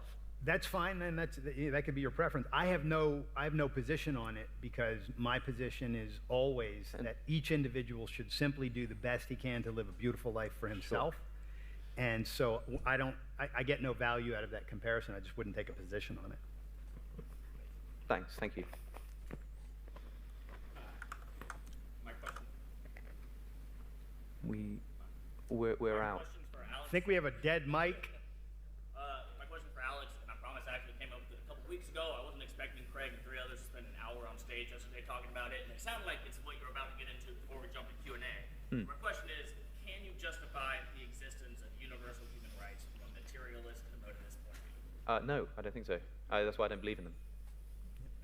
Thank you. Oh, sorry, I don't mean to be blunt, but really, I just don't believe that there are such things. I believe that rights are something a bit like the so-called metaphorical truths, things which we don't actually believe are true. Of course, there aren't these real things called rights that exist somewhere in the universe, but acting as if there are makes life better. So another good example is the gun is always loaded. It's not, obviously, but let's act as though it is, and we'll probably be in a better scenario. But I don't think they actually exist, and I don't think the gun is actually, in fact, always loaded, is what I'm saying. But I agree, yeah, I think people who try to do that are, as Bentham had it, producing nonsense upon stilts. Great, thank you very much. Hi, question for Alex. What evidence would you like to see to be convinced that objective morality does exist? I would like to be shown, firstly, I'd need to know what somebody means by like morality, so terms like good and bad, I'd need them to be defined. I understand that some things are difficult to define, but we need to at least a sort of family resemblance model of what we mean by good. So, for example, a theist might say that good means to approximate the nature of God, and then the evidence would become proof of God's existence. Maybe a Neoplatonist might say that good is to approximate the form of good, and then I would need a philosophical proof of the existence of the philosophical forms. So it depends on the kind of objective ethics that they're proving or trying to establish. I suppose my problem with something like rational egoism is not so much that I understand and accept the terms, but don't think the thing that it's attaching itself to exists. I just think that the thing it's attaching itself to, which would be something like human life, or maybe in some circumstances it seems human flourishing, is not a good definition of what morality is, and it doesn't capture what people are really talking about when they say good and bad. For reasons including valuing people even if they're not even if we know for a fact they're not going to contribute to us, I still wish them well. Facts like that, facts like not wanting to kill a dog but being kind of alright with killing a flower, this kind of stuff. I think that it doesn't capture what people mean when they say the words good and bad. So in this instance, the proof I would be looking for is why something like life and its prolongment is a good definitional capture of what people mean by ethics. But broadly speaking, I'd be looking for a definition that captures what people mean by ethics and then proof that that thing exists. But it will depend on the theory. And if I may, just real quick, because it's a perfect opportunity to get the definition of these things from the objectivist perspective on the table. You might not agree with them, but they're there. They're important. So the good, according to objectivism, is a species of the true. The good is that which promotes human life given the kind of animal we are. So there's a truth. There are things that do promote our lives and there are things that do harm or destroy our lives. So it's a fact. A value is a species of fact. It's a kind of fact. Values are the things that we go after in life that in fact will support Oh our my life. God, so So that's wrong. how Rand defines value and good. And it's, of course, by reference to life as the standard of value in both of those cases. And then she simply defines ethics or morality as a code of values to guide your choices and actions, the choices and actions that determine the purpose and course of your life. So those are the definitions that come out of her grounding ethics in life. Thank you. Thank you. Hi, thanks. That was great. My question is for Craig. So earlier on in the debate, you said that it was implicitly, or it was wrong to torture animals or dogs, but that eating them and killing them isn't necessarily wrong. And this seems to me That what isn't necessarily wrong? eating and killing animals. Oh, yeah. Yeah, and this seemed to be a bit contradictory to your overall theory, which seems to prioritize life and then only suffering if you can link it to life. And I'm assuming your response to this would be something along the lines of there's some utility to eating animals, but there really isn't in torturing animals. But what if we did have, What? I guess, a population where there is more utility in torturing animals? I'm wondering if your position would change, and if you would say something along the lines of, that's not realistic, those would be psychopaths.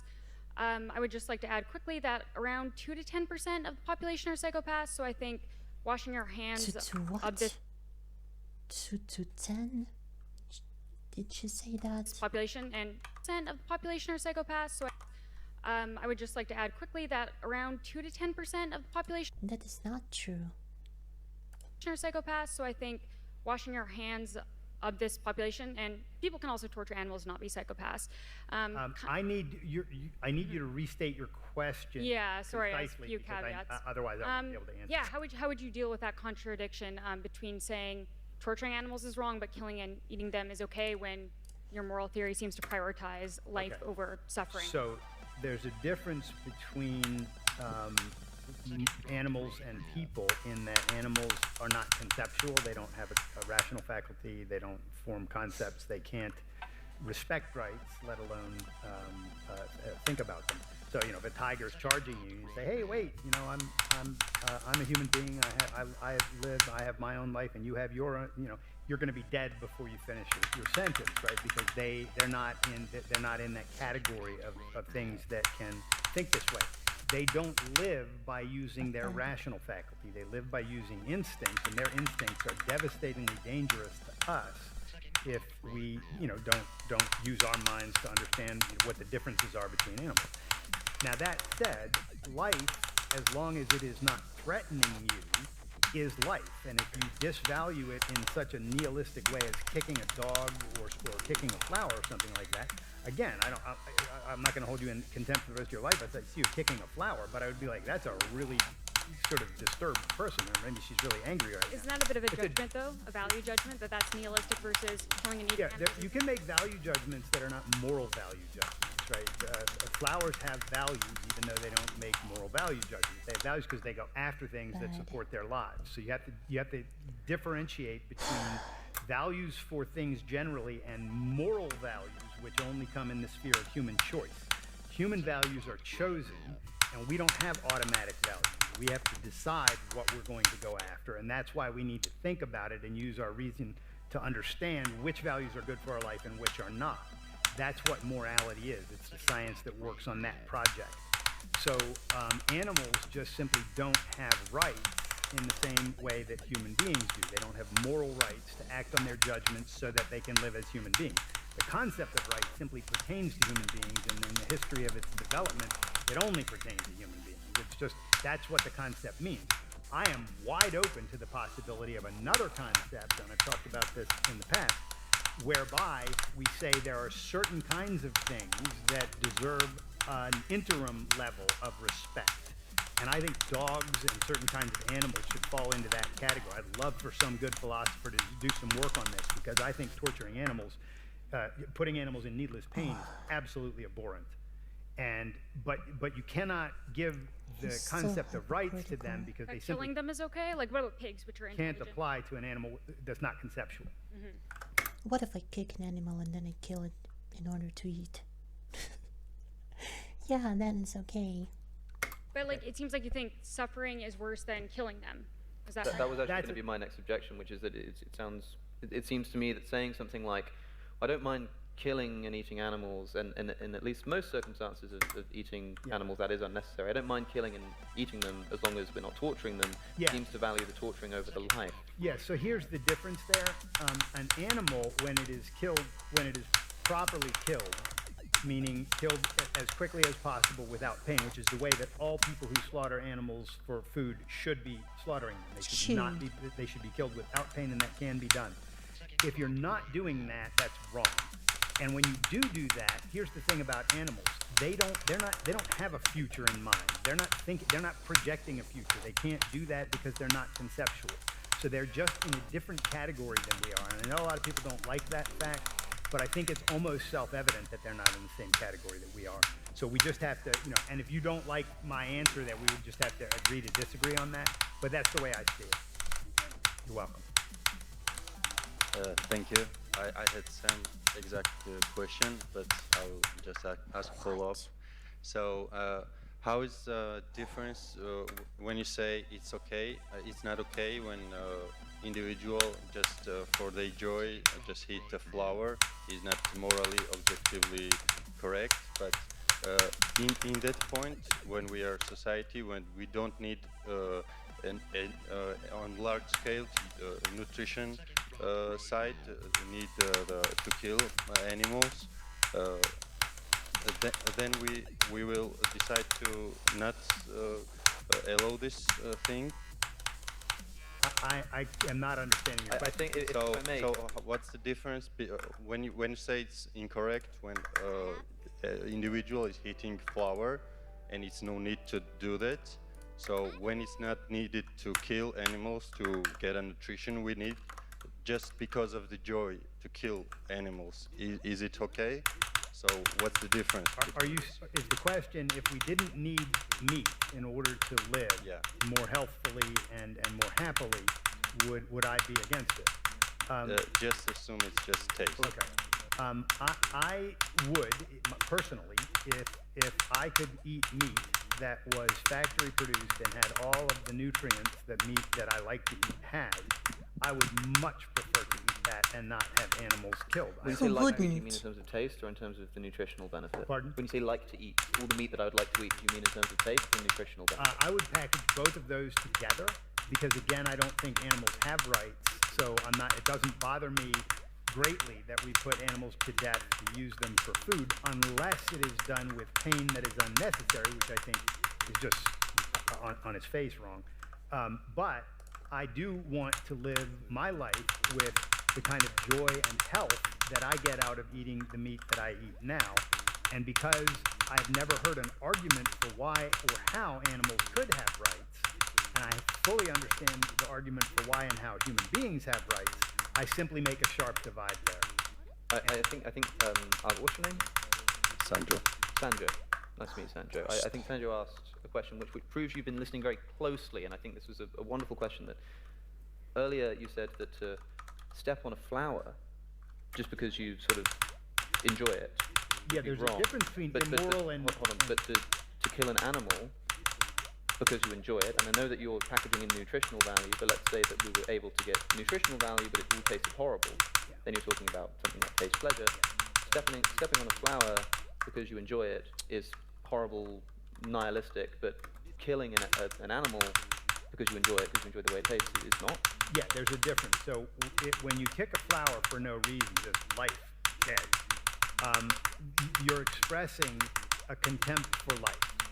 When you raise an animal, as the good cattle farmers do.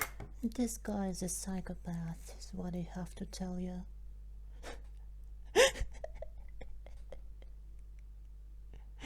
Me killing him would have been justified if I had done it. Because he's not innocent. He's killing animals. Just treating them well, feeding them. If you've watched what is that show, Yellowstone, and you watch how actual Montana cattle farmers love these animals, but when they put them to death quickly and as painlessly as possible. That is using the animal for good purposes. I wonder I wonder if you would like to taste foie gras, if that's what it's pronounced like. You know, that enlarged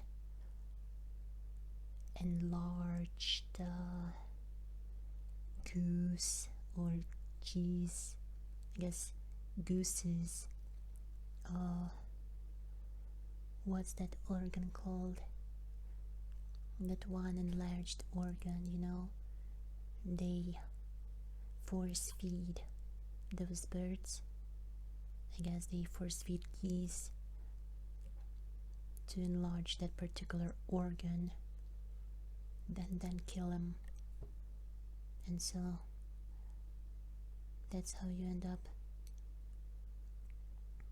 with a food that's considered delicious.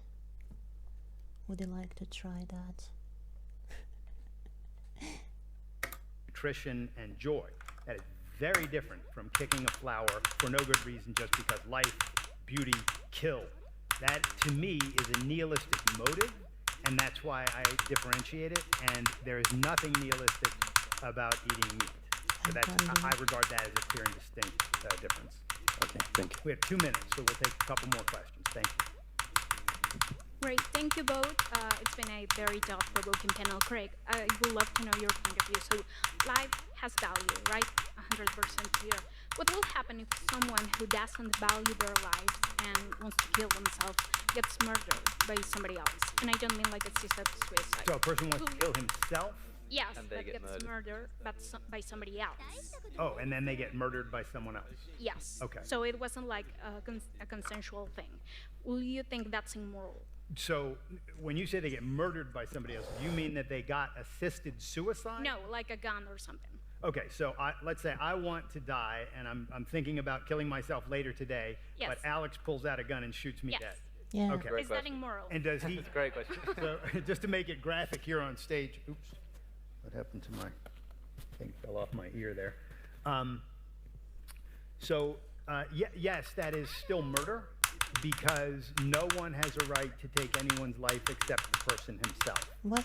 And it doesn't matter what those circumstances are. Now, what can happen morally is someone can contract with another person and say, look, I want to die, but I don't like the gruesome business of doing it myself. Would you assist me in this?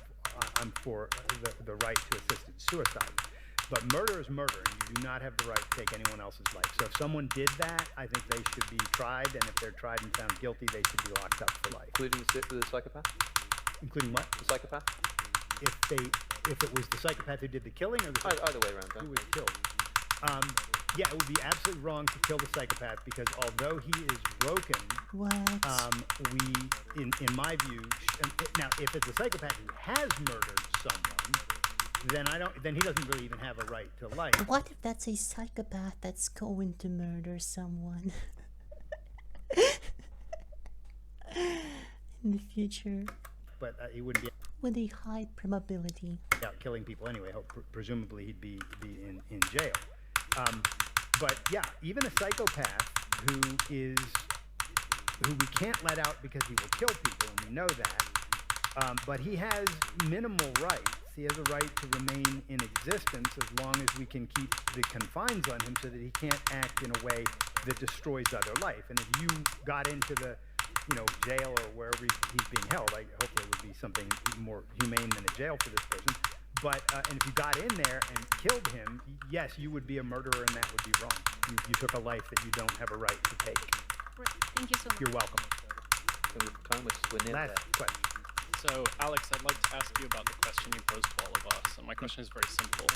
In this scenario, we have these two people left, and we compare this sort of like character out of The Stranger, who kicks over flowers and tortures dogs and kills people, to the flourishing man whose life is full of intellect, and he cups the flower, he pets the dog and befriends it, he saves people's lives. Is it not evident to you that there is such a non-arbitrary important difference between these two people? Like, is the brokenness in one not evident to you? It's obvious to me, but of course, for me to imagine analyzing those people would be to place myself in that situation where I live too, and then there would be a majority of people who agree with me. If I was that person in that scenario, then of course it would be obvious to me. But those two people on that island, it's obvious. It's equally obvious to both of them. And the way that it's obvious to you and me now that, like, you know, killing a dog is totally wrong. And the way that that is just obvious to us, to the psychopath, it's just obviously like who cares? That dog is just a dog. Like, it doesn't affect me in any way. That's just as obvious to them. So yes, it is obvious and intuitive to me. But my point is that the obviousness and intuitiveness of something like a moral feeling to me is not sufficient for me to say that that's some kind of objective truth. If that makes sense. No time for a follow-up. Thank you all. Thanks everyone. I'm so sorry. We have one more questioner. I'm so sorry we didn't have the time. Unless it's quick and we do. I don't know if we literally need to run. But I felt so bad. Oh, go for it. I'm good for it. Yeah. Well, one sentence, so we'll be short. Would you say that it can ever be moral to kill someone who does not want to die, including non-human animals? Including non-human animals especially, I would say yes. There are certainly examples I can think of where, and again, because for me morality is just a motive, there are certain situations where if I needed to, say, kill a cow trivially, if I needed to kill a cow that doesn't want to die in order to save the lives of everyone in this room, and indeed save them from some kind of torture or suffering, I would do so and probably wouldn't hesitate in doing so. And you would call that moral? I would call that moral insofar as I'm an emotivist. I would say that not doing that would make me go boo more than doing it, if you know what I mean. I don't mean to be sort of trivial or flippant, but it's unfortunate I chose the words yay and boo. It's a bit annoying, but I would use the words right and wrong, but I would translate them as emotions. So I would say it's the right thing to do there, but when I say right, I know that I'm just expressing how I feel about that situation. And I think most people in this room would probably agree, some may not, that the right thing to do there would be to kill that cow and save everyone in this room from torture or suffering. They might separate out the idea that that's morally right, but they'd certainly probably agree with my assessment of feelings that it would feel like bad if we didn't do that, you know. Setting that particular example aside, I would just like to add one thing here about feelings. So on the theory that I hold, when you regard something as good or as bad, emotions come with it. Come with that feeling. Like, we're very emotional. I'm very emotional about what I think is good and bad, right and wrong. So the emotions aren't, this isn't devoid of emotions. It's just that emotions are not the thing we're expressing. They're there, but the expression is it's anti-life or it's pro-life, and that's why we're saying good or bad. So. All right. Thank you. Thank you all. Thanks, everyone. Cheers.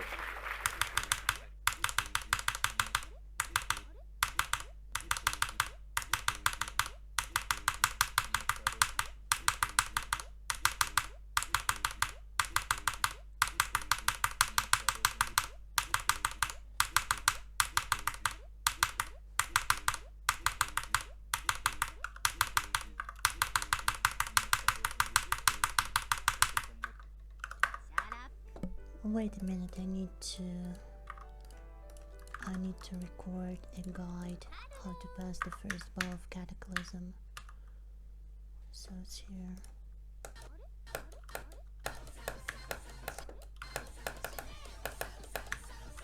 So wait, wrong.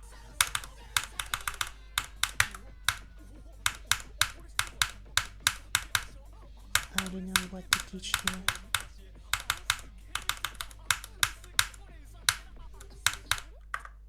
So you have to make this click later, and when you make this click, you hold both of your buttons at once,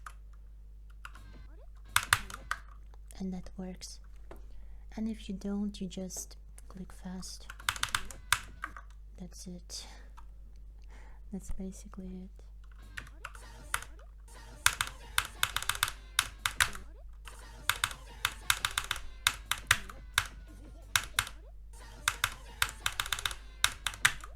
See you later.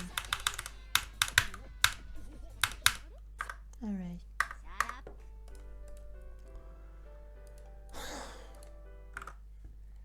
Gosh, this thing sucked.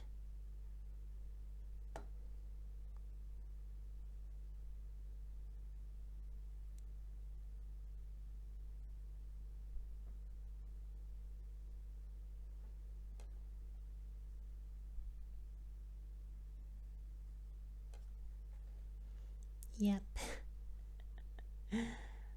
Huh.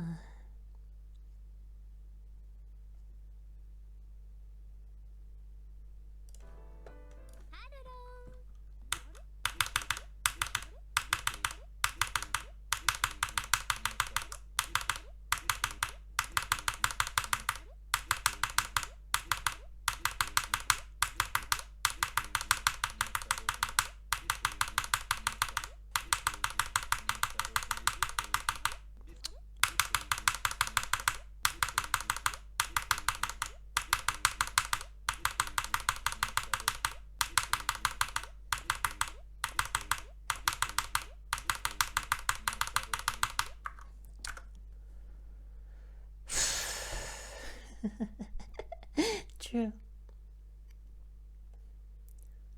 Huh.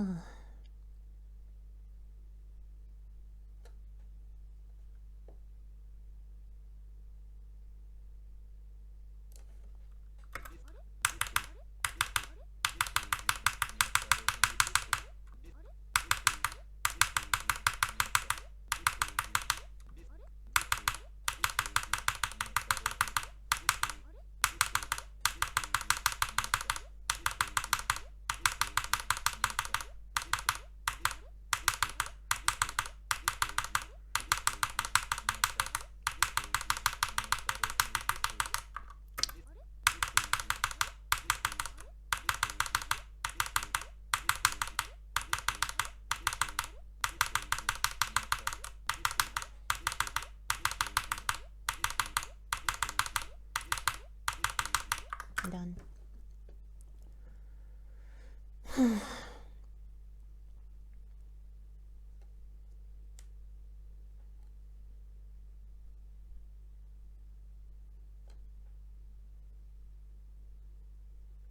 Yep.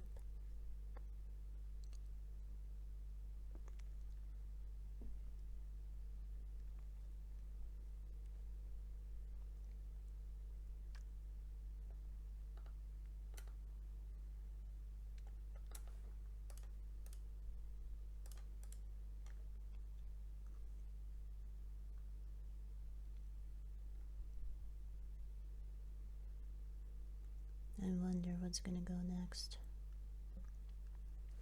Alright, let's check Alex O'Connor and Jordan Peterson. I hope I won't get striked by Jordan Peterson. In the early church, there was a debate around the physicality of Jesus' resurrection. Yes. So the canonical tradition ends up stipulating that Jesus... I don't need that. Holy fuck. What is that intro? Speaking with Alex O'Connor, who's flown in from London. I'm in LA. He's known also as Cosmic Skeptic, and he runs a podcast Within Reason. And so you can subscribe to and listen to that podcast, watch it on YouTube. Alex was recommended to me by a friend of mine, John Vervaeke, who was a professor along with me at the University of Toronto. I've done a lot of different public events with John, many conversations. And Alex has interviewed many of the people that I'm interested in, including Richard Dawkins, and he is very interested in religious matters, although he's not a Christian. And we believe jointly that it would be useful for us to meet and to hash out our differences in viewpoint and similarities and see if we could get together and move together somewhere. His voice has changed so much. I remember him much younger. Valuable and enlightening, and so that's what we're trying to do. That's what we try to do with the conversation. It focuses mostly on the nature of belief, I suppose. That's probably the easiest way to sum it up. What it means to believe something, what it means to have a religious belief, what it means to be committed to a belief. We talk a fair bit about the distinction between, let's say, the distinction between fact and fiction, and the idea that fact reflects the real, but so does fiction. And so, welcome to the discussion of all that. So, first of all, thank you for coming here. It's a long way from London. We're in LA, and so that's a long ways. And so, and insofar as you're going to disagree with me, I'm pleased that you're exhausted from the flight, because that'll slow you down and that'll be helpful. So, anyways, seriously, thank you for coming. And of course. So let's start with this. Cosmic Skeptic. Right, okay, so how do you come up with the name, and why the conjunction, and what do you think the advantage is, if any, in relationship to the emphasis on skepticism? I'll give you the official and the unofficial story. The official story is that cosmic sort of implies universe, space, big thinking, and skeptic sort of situates me within a tradition of people who are interested in interrogating their beliefs to their sort of fundamental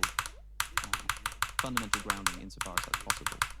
And skeptic is spelt with a K because most of my listeners are American. The unofficial answer is that when I was younger, I knew a guy who was a musician and started a SoundCloud account with the word cosmic in it. And I thought, hey, that sounds like a cool word. And I was starting a YouTube channel and wanted something that sounded cool. And I thought skeptic sounded cool next to it. And I spelled it with a K because I got it wrong. I see. Okay. Well, who knows the actual derivation? And it's a good combination, though, because it's catchy, so that's nice from a marketing side. But it also has this. It's an interesting allusion to the combination of revelation and critical thinking that actually makes up actual thinking, right? Because the problem with being concerned with a vast plethora of ideas is that many ideas are misleading and wrong. And so you have to learn how to combine that openness and curiosity with the capacity to separate the wheat from the chaff. Yeah. And that's the utility of skepticism. I mean, it can degenerate into a kind of argumentative nihilism. That's the downside. But properly applied, it separates the wheat from the chaff, right? And the purpose of that is to keep the wheat. Well, skepticism can only ever be essentially destructive because you're being skeptical of something. Somebody's putting something forward and you're sort of responding to that with skepticism.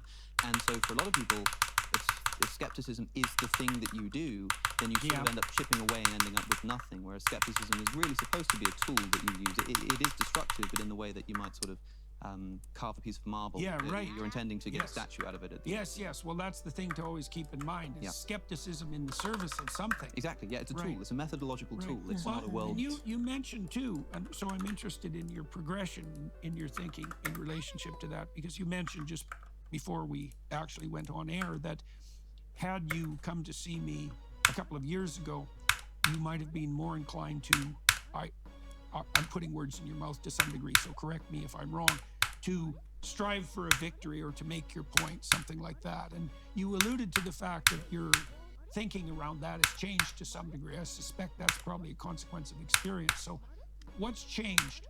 In part, it might have something to do with becoming a podcaster and speaking weekly to people. And you can't keep up that energy. Or you can, but it becomes totally unwatchable. And nobody wants to engage in that all the time. I think there are times when it's worth doing. And to be clear, I still like to disagree and do so essentially unapologetically and bluntly. And that can still come across as quite rude. But I think that the way that I would think about a conversation is that, well, what are we about to do here? A debate. We're about to debate an issue, and I'm going to try to win. And that's, and not even, I mean, maybe there's sort of an element of pride in there. You want to win for that sake, but also you really think, well, I want to win because I think I'm right about this, and if I don't, then I must have just not expressed myself properly. I think what I probably meant when I was saying that is that I would have had more of that cap on than now, after having so many conversations with so many people and realizing that not only is it more constructive for myself, I've learned a lot more. And now I'm here like, hey, I might learn something today. That would be great. Even if I just learn something about what your worldview is. But also people listening just unanimously say that they prefer it. It's a much... Well, the skepticism. So one of the things you learn as a therapist, for example, is that being right is not very helpful, especially when you're trying to help someone, because whether you as the therapist was right has very little to do with the positive outcome for them. You still want to maintain the skepticism. And one of the ways of doing that in the manner that's helpful is that, like, if I'm talking to you and you say something I don't understand, that's the right place to be skeptical, because if I don't understand what you said, well, it might be my ignorance, but it also might be like lack of clarity and pointedness on your part. And so one of the advantages of disagreeing with someone is to point out to them in a positive way where they're lost in the fog. Because if you're sufficiently lost in the fog, you tend to run into sharp objects, and that's not very pleasant. So, but the skepticism, and this is obviously what you alluded to, I would say, as a consequence of learning from the podcast, is the skepticism should be in service of rectifying your ignorance rather than in service of making your point or winning the argument. The problem with winning a bloody argument is that the victory can seduce you into thinking that you were correct. And you're never sufficiently correct, right? Yes. And so I don't like debates, fundamentally. I've never really enjoyed them. I probably, when I was really young, you know, before I stopped doing this when I was about 23, I would take a certain amount of pleasure in being able to obtain intellectual victory. You know, it was also a way I defended myself when I was young, and it was effective. But it's not the optimal way to conduct a conversation. This is one of the reasons why people like Rogan are so successful. Because Joe will push his point, but he always does it in the service of learning. Yes. He doesn't do it in the service of victory. Yeah. And yet Joe Rogan hasn't learned much, judging by what he believes in and what he stands for. I think you've probably put your finger on it there. But what you were saying a moment ago about precision, about sort of thinking clearly and understanding somebody else clearly, I think the reason why I'm excited to speak to you today is because you're someone who celebrates being precise in your speech. And I've always appreciated your desire to make sure that you're really understanding what somebody else is saying. I've made attempts in the past my channel is mostly focused on the philosophy of religion. Yes. And I've made attempts in the past to try to understand your worldview. Your religious worldview. them. And I made a video essay. And some of the things I said there, I think, at least one thing in particular, I probably think I was wrong about. But what I was trying to do there, I've seen that people would ask you on interviews and podcasts, do you believe in God? Do you think that Christianity is true? And it was sort of, you would sort of struggle to answer the question. And I thought to myself, well, people come at the question with a priori commitments about what they think truth constitutes. Yeah, that's a big problem. There must be something important that's being left out of the sort of precondition of that question or conversation. If it's so unimaginably difficult to answer, you know. Well, I'll give you an example. I watched that essay this morning. Right, and I also wanted to talk to you about your discussion with Dawkins. Yeah. So people ask me, for example, do you believe in God? And I think, well, I don't know what you are driving at with that question, because I don't know what you mean by believe. Most people, modern people, believe that a belief is a description of accordance with a set of facts. Sure. Right. Well, I don't think that's what belief means in the religious sense in the least. So I just think that's a non-starter. It has something to do with what you act out, right? It has to do with what you believe is what you're willing to die for.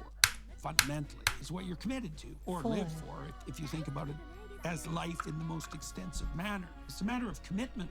So I understand what you mean in the religious context. Yeah. So, but religion is a big topic. Religion is a mighty, area to be talking about. But when I talk about belief in a more mundane sense, like I believe that this chair exists. Yeah. Like that is a belief that I hold. I sort of can't help but hold that belief because I can see it. Well, that's a place where your action and your statements align. Exactly. Right. Which is you why believe in the chair and you're sitting in it. It's like fair enough. Which is why I totally agree when you say that what you believe might really be what you act out. But I think when people are looking for essentially definitions, and just a second ago you said, well, what is it to believe? And you said, well, what you believe is what you're willing to die for. Yeah. I'm not willing to die for my belief that this chair exists. Maybe in a broad sense. If not Hard to believing, say, if not but believing that the chair existed required me to sort of give up my trust in my sense data, then I might literally die by accident by sort of walking off a cliff because I don't trust my eyes anymore. So there's Well, it's also not something that you're likely to forego given your role, let's say, as a rational skeptic. That's right. Seriously, like it's a commitment that you've made to a certain view of reality. But you understand surely that when somebody asks, do you believe in God, although they're asking the sort of subject of the belief is a much more grand entity, the word belief itself, for them, at least in their question, even if you think it's an inappropriate question, they mean something much more mundane. They mean like you believe in it's hard to know. It's hard to know what people mean. You know, like one of the things I've noticed, for example, is there are no shortage of Christian trolls, right? I mean, there are atheist trolls and there's engineering trolls. There's lots of trolls, but there are Christian trolls. And the Christian trolls, when they ask that question, and it's often the Christian trolls who ask that question, what they mean is, are you in my club? Exactly. Right, and my answer is, I'm not even sure you know what club you're in. So there's a trap in the question, which I don't appreciate, because I don't like questions that have traps in them. Yes. Now, not everybody who's asking that question has a trap, but many. I like that way of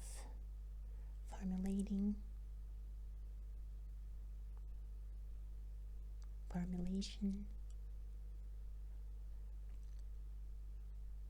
The way he built that sentence, expressed that thought, and I liked the thought itself. People do, and so I find that off-putting, let's say, because it's manipulative. In terms of that descriptive belief, that's something we could go into. I think we should do that because it does get to the core of the matter that you were attempting to untangle, let's say, in your essay. Yeah, I mean, my understanding of and I had to sort of piece together different things you'd said in different interviews, and I suppose the reason I had to do that was because I didn't have you in front of me, so I'm grateful to have the opportunity now. It seems to me that when you speak of God, you mean something like that which is at the, I don't know if you'd about to say the basis or the top, or the top, both metaphors of a value hierarchy. And it begins with the recognition that anything that anybody does requires some kind of value, even just to do something as simple as sitting in a chair or picking up a glass. Well, you don't do value. anything without it being oriented towards a value. Exactly, right. And so even to perceive the glass is something you've spoken about before. You know, why do I see the glass as one object? Even though it's got multiple parts, it's got a side and a bottom and top, I see them together in a way that I don't see the cup and the table as one object. Well, you said before, it's because I can grip it. It's sort of functional. It's because I can use this cup. And the reason that I see it in that way is because I can then drink from it. And the reason that I want to do that is because I sort of value my health. And there's sort of a value regress that goes on. And, always. And more broadly, this comes out in the question of, like, you know, why you're writing an essay to get a good grade, or why do you want a good grade to get a good job? Why do you want a good job to get money? And you keep going back and back. It has to terminate somewhere. That's right. Because otherwise there would be nothing to sort of lend that value. Well, otherwise you'd always be in an infinite regress. Further down. Right? You just die of questioning. Yeah, you literally, it's the kind of regress in which the value that you have for A actually borrows the value from B. You don't value A at all without B. So it doesn't get it without B, and B doesn't get it without C, and C doesn't get it without D. So if that went on infinitely, there's nothing to give the entire sequence value in the first place. Right. And so there's got to be something at the basis here. And then you said, at least on one occasion, that we'll call that place, whatever's at the top there, we'll call it the divine place. Yeah, and you said we'll make that that's a matter of definition. Yeah. Now, I'm fine with this. Yeah. But it seems to me that what you're doing is you're giving a definition of God that makes him, partial or makes it, him, whatever, unavoidably exist, and also makes it a quite different entity to the entity described by a great deal of, for instance, your Christian listeners, who will say that God is not the basis of a value hierarchy. God is an omnipotent, omniscient, agential being with consciousness that intentionally brings about human beings and sent down a physical man to sacrifice his life in order to save us from our sins. Now, that means that when someone asks you, does God exist, and you say, well, look, I think that's almost an inappropriate question. At times you sort of imply that you don't even believe in atheists because you sort of act as if you believe in God. If what you mean by God is just... Well, Dawkins himself admitted he was a cultural Christian. That's another matter, because that's much more specific. I mean, that's cultural Christianity, right? This is just... although but it's a reflection of the same problem. But you know, when a Christian says to you, I'm being very clear that that's what I mean by God. I don't know if you do believe in the omniscient, omnipotent, agential being, but if you start talking about the inevitability of believing in some basis of a value hierarchy... Well, it's not so obvious. You're talking about something different. Obvious from the traditional Judeo-Christian perspective that God is properly conceptualized as a being. That's probably right, well, too. So it's tricky, right? Because one of the ways that you can approach God traditionally is in relationship to a being. But that's a veil. So why do I say that? Okay, so let's speak about it religiously first. And then we can speak about it conceptually. So there's a tremendous insistence in the Judeo-Christian tradition that God is outside of the categorical structure, right? Like seriously outside. Elijah, the prophet, establishes that God is not in nature. He's not in the earthquake. He's not in the conflagration. He's not in the storm, right? So that doesn't mean that nature doesn't speak of God, but it does mean that whatever God is not in the natural world. Okay, now we can extend that. Not bound by time, not bound by space. Well, does that make God a material object? Because when people say, is God real, which is a variant of the question, is do you believe in God? It's like, well, God's immaterial and outside of time and space. So if your definition of real is material things in the domain of time and space, then we're not talking about the same thing. Now, usually people approach that question of belief with some materialistic framework like that in mind, even if they don't know it. Yes. The Christians, let's say, who put this question forward in the hope of getting the answer they want to hear are materialistic and Enlightenment minds, even though they don't know it, because they have an implicit definition of what constitutes real. Is God real? It's like, no, God's hyper real.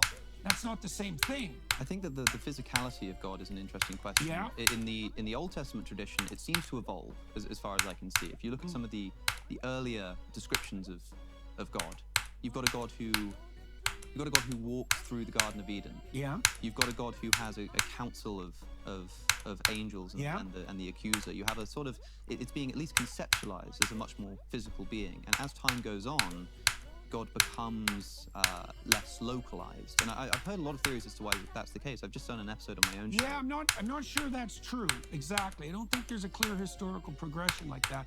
There is a constant tension between God as ineffable and then God as manifest in a manner that's comprehensible, right? And so Mircea Eliade had mapped the consequences of this out to some degree. So he was very interested in Nietzsche's proposition that God had died.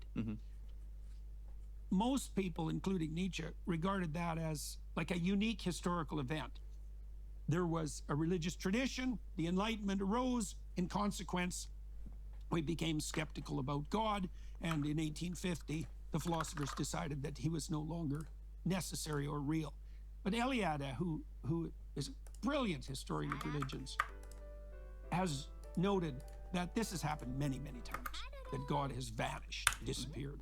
And one of his explanations for that is that a God that's too ineffable, so that's completely outside of the categories of time and space, let's say, and who doesn't make himself present as a being, who doesn't have a heavenly council, who has no hierarchy between the pinnacle and Earth itself, tends to float off into space.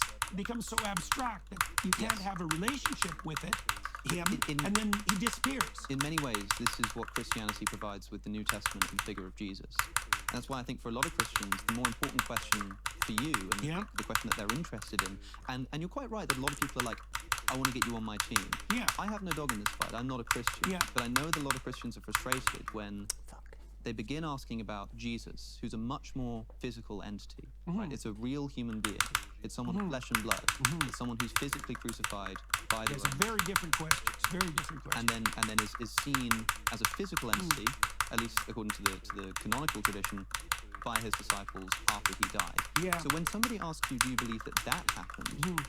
And when I've seen you ask about that question, you tend to still speak in terms of the psychological and the mythological. I think the frustration is that, as you've just said, These are I two don't different mind conversations, frustrating right? Christians in that regard either, because the truth of the matter is, with regard to the gospel accounts, that the mythological and the historical are inextricably cross-contaminated. Sure. There's no pulling out the historical Jesus, right? That's a non-starter.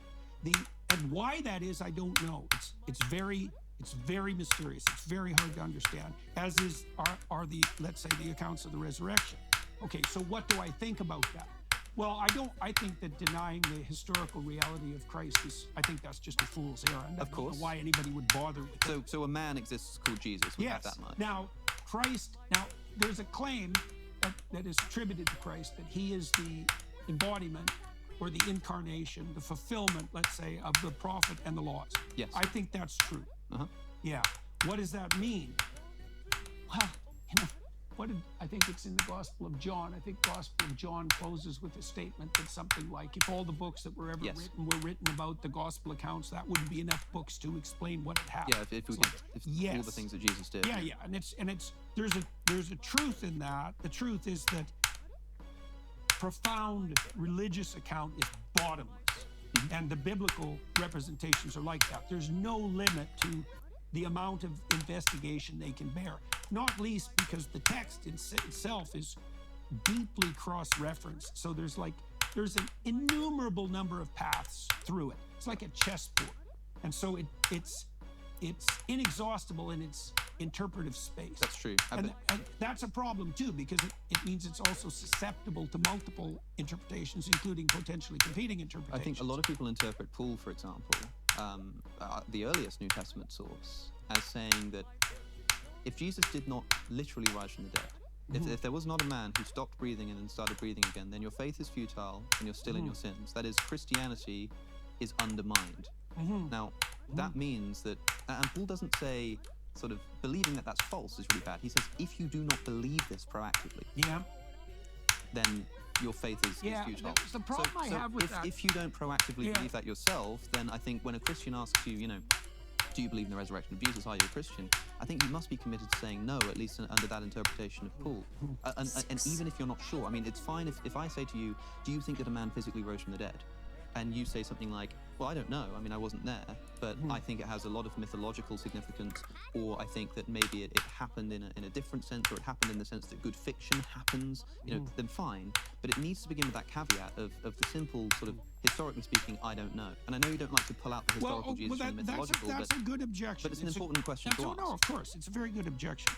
So I just did a seminar on the Gospels with a crew of about 8 people. And it was the same crew that walked through Exodus with me, with a couple of variations. And we spent a lot of time on the resurrection accounts, for example. And of course, that was the toughest, morsel to chew and digest.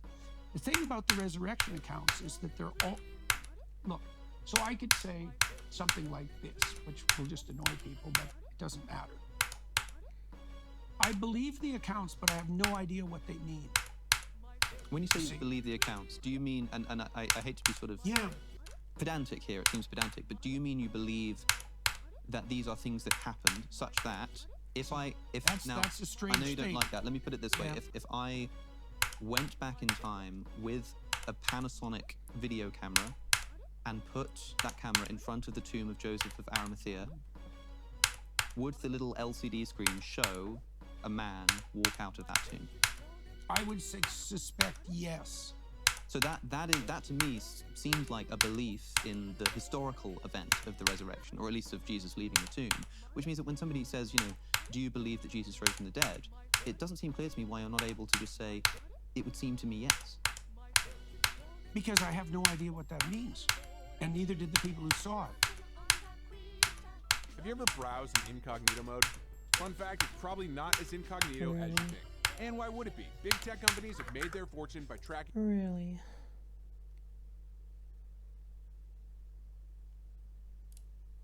VPN.com/Jordan. Go to expressvpn.com/Jordan to learn more. I mean, I suppose one... Look, let's approach this obliquely, let's say.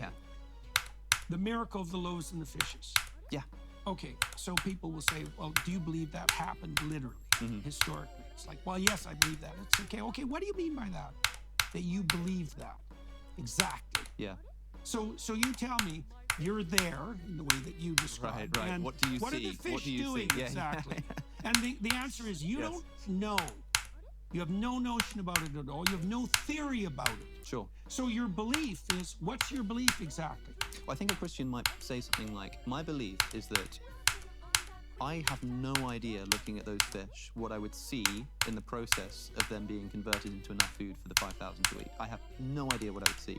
But I do know that what I would see is the fish end up being spread amongst the 5,000. In the same way, Right. like if I opened up the water jar, what would I see when the water became wine? I have no idea. Does it sort of blend from one color into another? Does it suddenly snap? Does it disappear and then reappear? I don't know. Right. But what I do know as a Christian is that I would see something at some event in which, when I look at the beginning, it's water, and when I look at the end, it's wine. And I mean actually. I don't mean that Jesus turning water into wine is some kind of, inextricably mythological story, and the question of whether it happened sort of doesn't matter, or maybe it happened in a meta manner, or maybe it happened in a hyper reality sense. No, I would be, as a Christian, committed to saying that it happened historically. I'm more inclined, rather than to believe, I'm more inclined to understand. And then when I hit the limits of my understanding, I think, I don't understand that. Now, do I believe it or not believe it? I think often, especially with regards to biblical matters, let's say, I have a suspension of belief and disbelief. Yeah, and that's fine too. I think part of the reason that I've been able to be an effective interpreter of the biblical texts, and a relatively scientific interpreter, is because I approach the texts with respect. The same respect that I would approach a lab animal. It's like, I don't know what this is. Like, I seriously don't know. And I'm not going to come at it with axiomatic assumptions that are unquestionable. I'm going to try to see what's right in front of my eyes. I'm going to try to see what mystery reveals itself if I take this phenomenon seriously. This is one of the things that I find puzzling, for example, about Dawkins, because Dawkins formulated the idea of mean, which is, by the way, the same idea as archetype. It's exactly the same idea, except he just stopped. It's like, okay, there are means, they're selected for. Okay, selected on what basis exactly? Does that mean there's a hierarchy of memes? Are the memes more likely, are the memes that are conserved more likely to be, what would you say, viable organisms? And if they're viable organisms, are they microcosms? This is really interesting in terms of the survivability, because there's a point, I've spoken to Richard Dawkins, well, a number of times, but twice on my podcast. And the second time, somebody pointed out to me that there might be a point of agreement between you two that has been overlooked, which is that, I don't know if you've ever come across the evolutionary argument against naturalism, or the argument from reason, the idea that if you're a materialist, you can't trust your reasonable faculties. So Alvin Plantinga formulated this very well, very, very geniusly, I think, in saying that if you believe that evolution by natural selection happens materially, what does natural selection select for? Survivability. So if you're a materialist, that means that the very rational faculty that you're using right now evolves not to be sensitive to truth, but to survivability. Yes, that's And right. if that's the case, well, why do you believe in the truth of evolution? Well, because you've been rationally convinced of it. But the thing that you've just assented to, the belief itself has just undercut the process by which you came to that belief. There's a whole, the New England pragmatists figured this out in like 1880. Yeah, now I think this is a fascinating, I think it really is just a... It is. It's exciting, it's a novel. That's for sure. Brilliant. That's for sure. I asked... It's actually a point where Darwin and Newton do not come together. How do you mean? Well, the Darwinian definition of true and the Newtonian definition of true are not the same thing. Here's the thing. You had a conversation with Sam Harris. You've had a number, but one of them, I don't think it was a live event. I think it was before that. You're talking about truth. Yeah, and you're very trying awkward.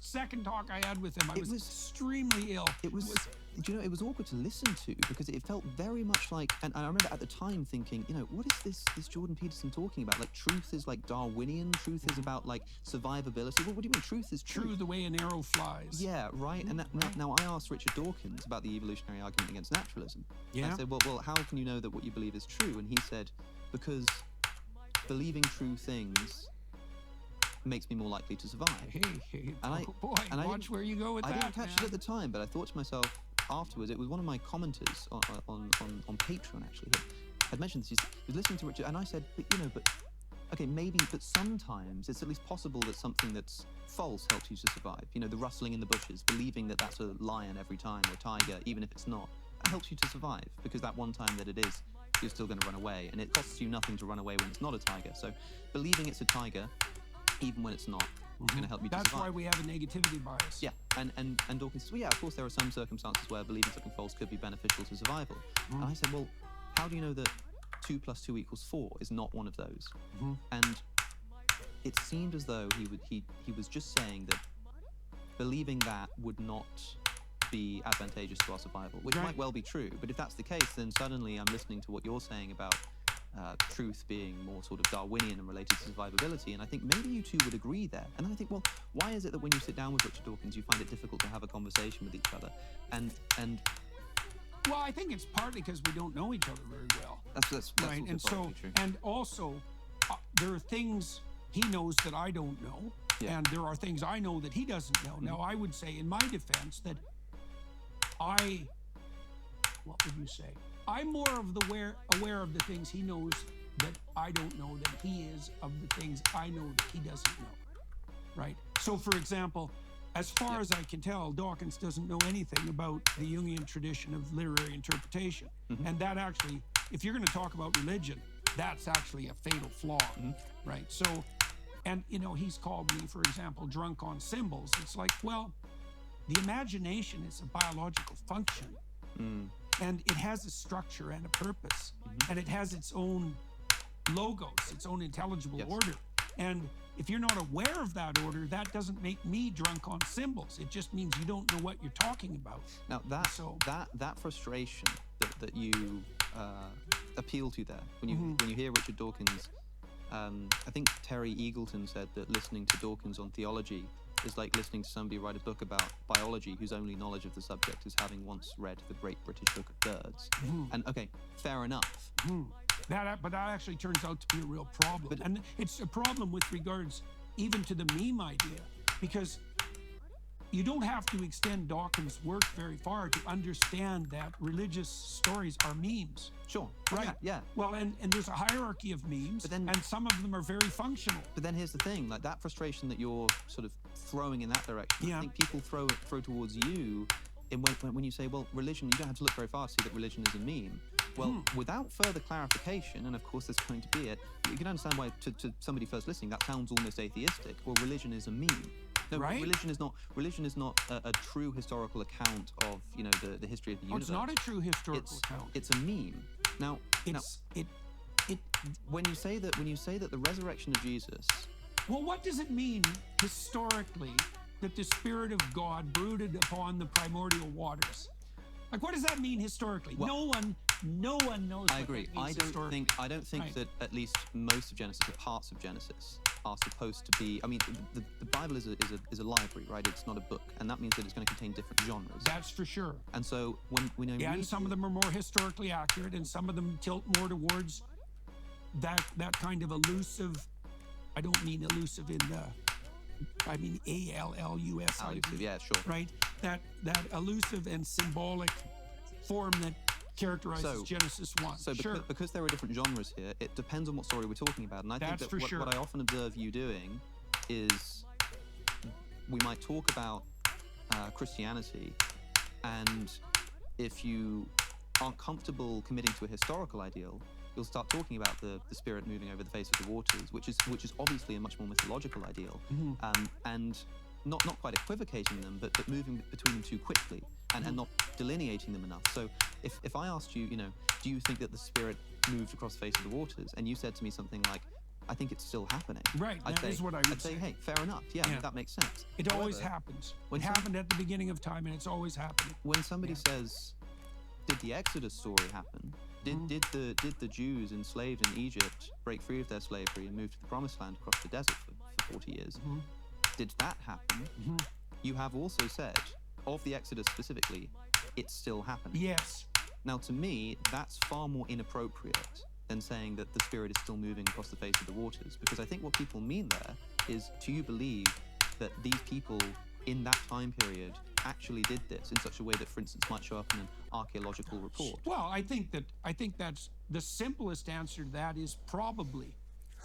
Sure, and that's fine too. But we don't know. I mean, there is, like, to the degree that there's been archaeological investigations into the kinds of biblical narratives that you've described, the archaeological evidence tends to fall on the side of historical accuracy in relationship to the Bible, quite surprisingly often. Clearly, you spent more time in Exodus than probably any person I've ever met in person, right?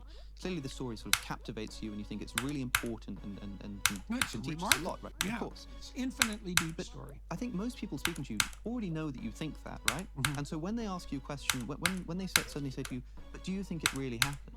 Well, what the hell does that mean? You must know that what they mean is what I was talking about a second ago, which is that sort of what okay, so fine, so it's easy just to turn this around. It's like, okay, what exactly happened in your historical account when Moses encountered the burning bush? I don't need to know exactly what happened. What I need to know is I'm not asking you specifically. I know. Or attacking you for that. What I need to know is that if I sort of went to the Egyptian desert at sort of the time that the story is alleged to have taken place in history, would I see a mass movement of Israelites from Egypt into the Promised Land? Would I see people with feet walking through the desert, leaving footprints? Well, let's take it apart rationally. So, but you also understand that when someone's asking that, and you like, even if you don't like the question, you must understand what someone's asking. Oh yes, well, and if that's the I case, understand many of the things that they're doing simultaneously. Then you must also understand that when you then say it's still happening, people just go, "What are you talking about?" Yeah, well, I would say that's not my problem. But it becomes a problem when you understand that someone's asking a quite banal historical question. Yeah, but you don't get to do that. But why not? Because the stories that you're dealing with aren't banal. I agree, but like so you can't reduce them to something banal, even if it's what would you call it? Even if it's reassuring. This actually happened. Well, then what do you do with the burning bush? So this actually happened. One comparison I would make is between this and talking about fiction more broadly. Yeah. Right. Well, you got it right earlier. I would say you noted that the stories in the biblical library leap across genres. Yes. Right. Well, we know this because sometimes they're poetry and sometimes they're song.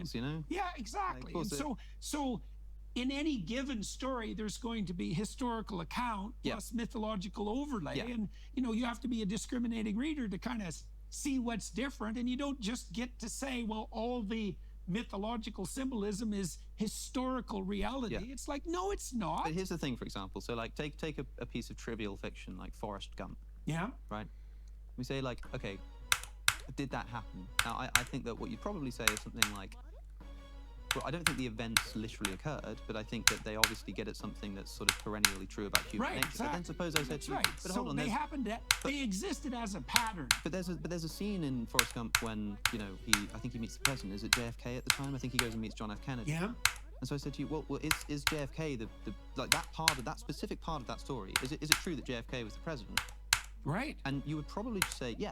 Yeah. You wouldn't say anything more complicated. And even though the subject as a whole of like, is Forrest Gump true? Is Hamlet true? That's a complicated question. Very. But specifically, when I say, but interestingly, there's this little point I want to make in this broader discussion. Do you think that JFK was actually the president? You would say yes. Why do you think it matters to people? Like, I don't know. These are ancient accounts. Let's maybe say that's the biggest problem. Maybe that's the biggest problem that you have with people who are asking these questions. It is. And like, hopefully, what point are you trying to make here? So the point is, I know what the point usually is the people who are asking the question believe that true in unerringly means objectively happened in history, like the things that we're seeing right now happen. Yeah. It's like, well, no. So that's not how. That's not what those stories are like. For me, some of it is, but for a Christian, when asking that, it's probably because for them they have an understanding of Christianity that requires believing in that kind of truth.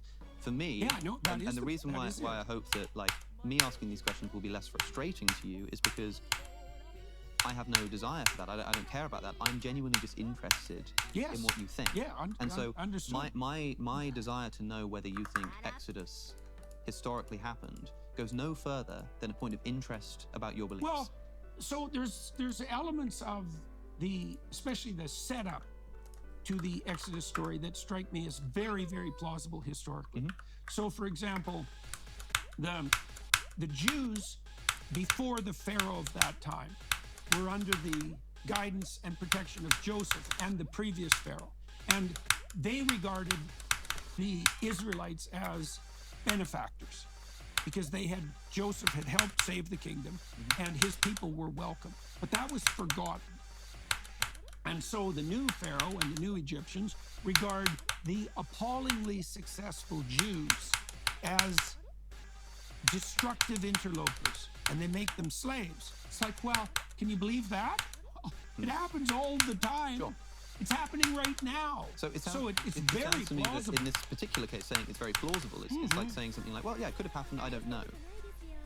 Well, I don't know. So when I don't think anybody knows. So when somebody asks, but did the Exodus really happen? That word "really," when they said, like, if I just said, really is the crux. If I said, did the Exodus happen?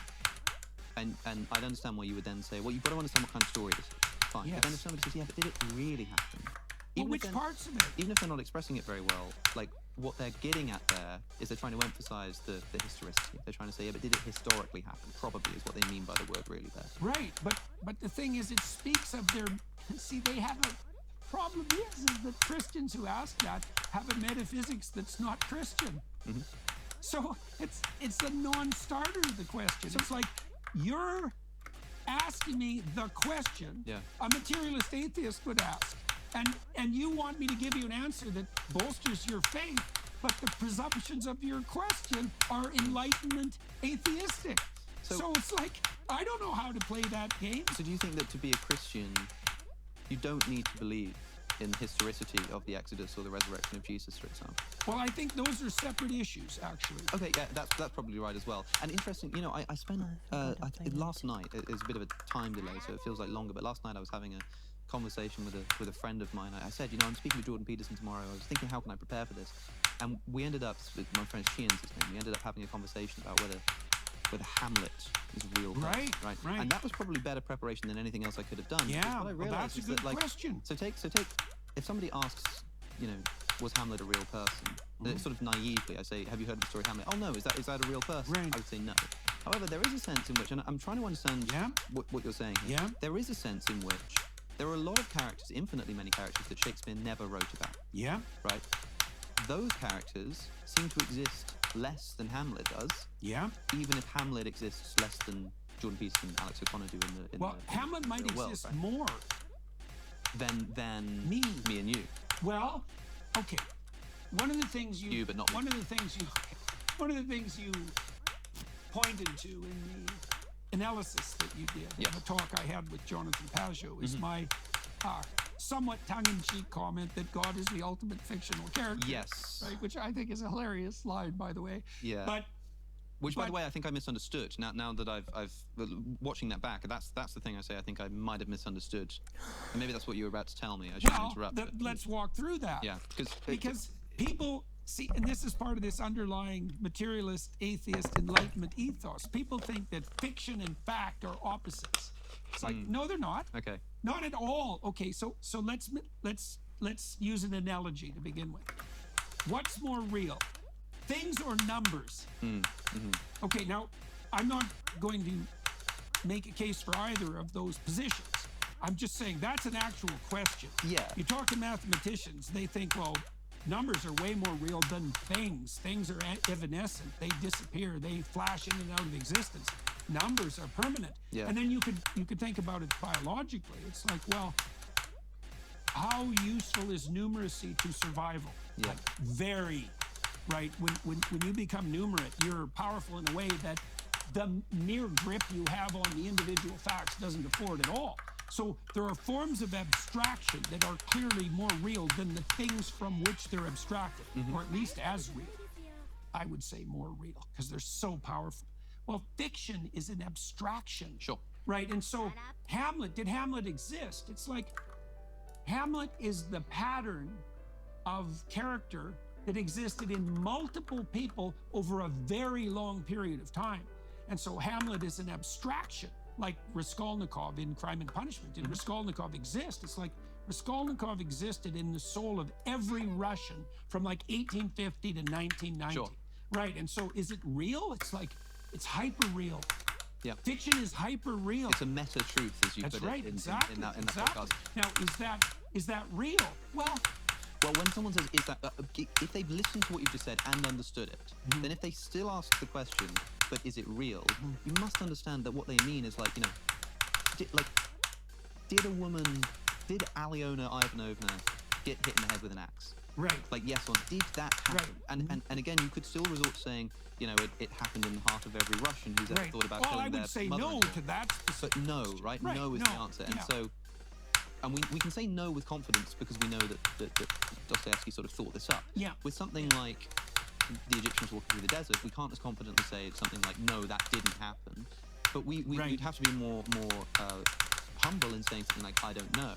But the comparison I made in this video, I put two questions side by side. You were asked by Douglas Murray, you know, did Raskolnikov exist? And you say, well, I think that the events literally didn't happen, but that kind of misses something, and there's something more to talk about. And then you're asked, you know, the pattern is extremely real. Sure. Then you're asked about Cain and Abel. You know, did the story of Cain and Abel happen? Yeah, that's like better example. A famous, you know, the question, did that happen? You know, begs the question. If you've got to consider, and you sort of, in a way that it seems strange to me that the ease with which you were able to say of Raskolnikov and Dostoevsky, well, no, that didn't literally happen, of course, but you've got to understand that there's another sense in which we've got to talk about the truth of the story.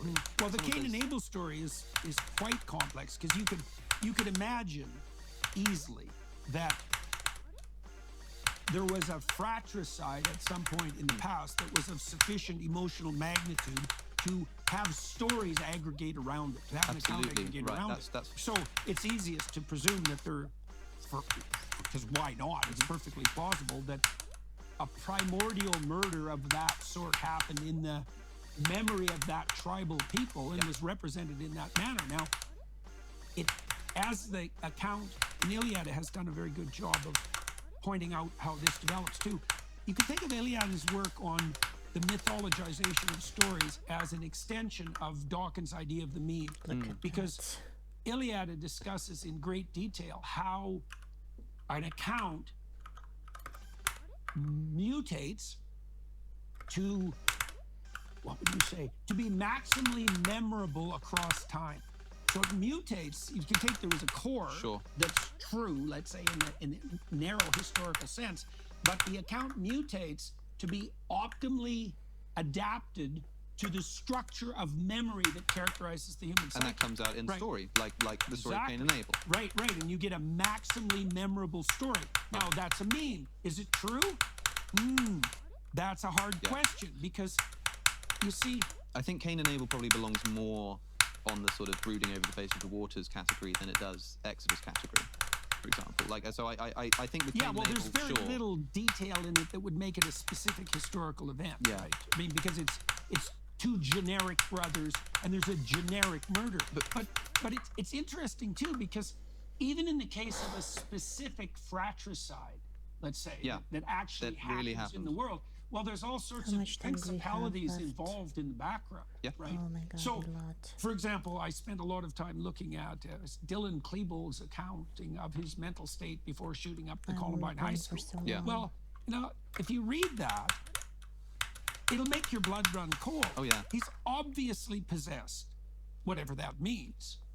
Whatever that means. But happy to accept the word possessed. Well, look what he did. Knowing, in part, don't take this the wrong way, knowing that I'm speaking with you, I'm not going to take that as literally as I would if I was speaking to well, literal is a very hard thing in a circumstance like that because Klebold invited something in, and it wasn't pleasant, and it had its way with him, right? And the results, although dreadful, were nowhere near as dreadful as he was hoping they would be, right? It's dark, and is that real? So what happened there? It's like, well, one way of describing it is that, you know, a alienated young man shot up a high school. Another way of representing it, which may be more true, is that it was another, what would you say, punctuated episode of a cosmic drama that's been going on forever.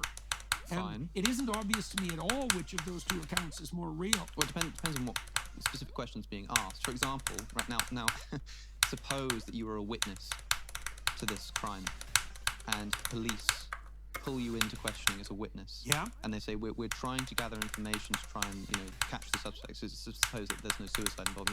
The suspect's at large. Yeah. And they're trying to get your help. And they say, so, Dr. Peterson, what happened?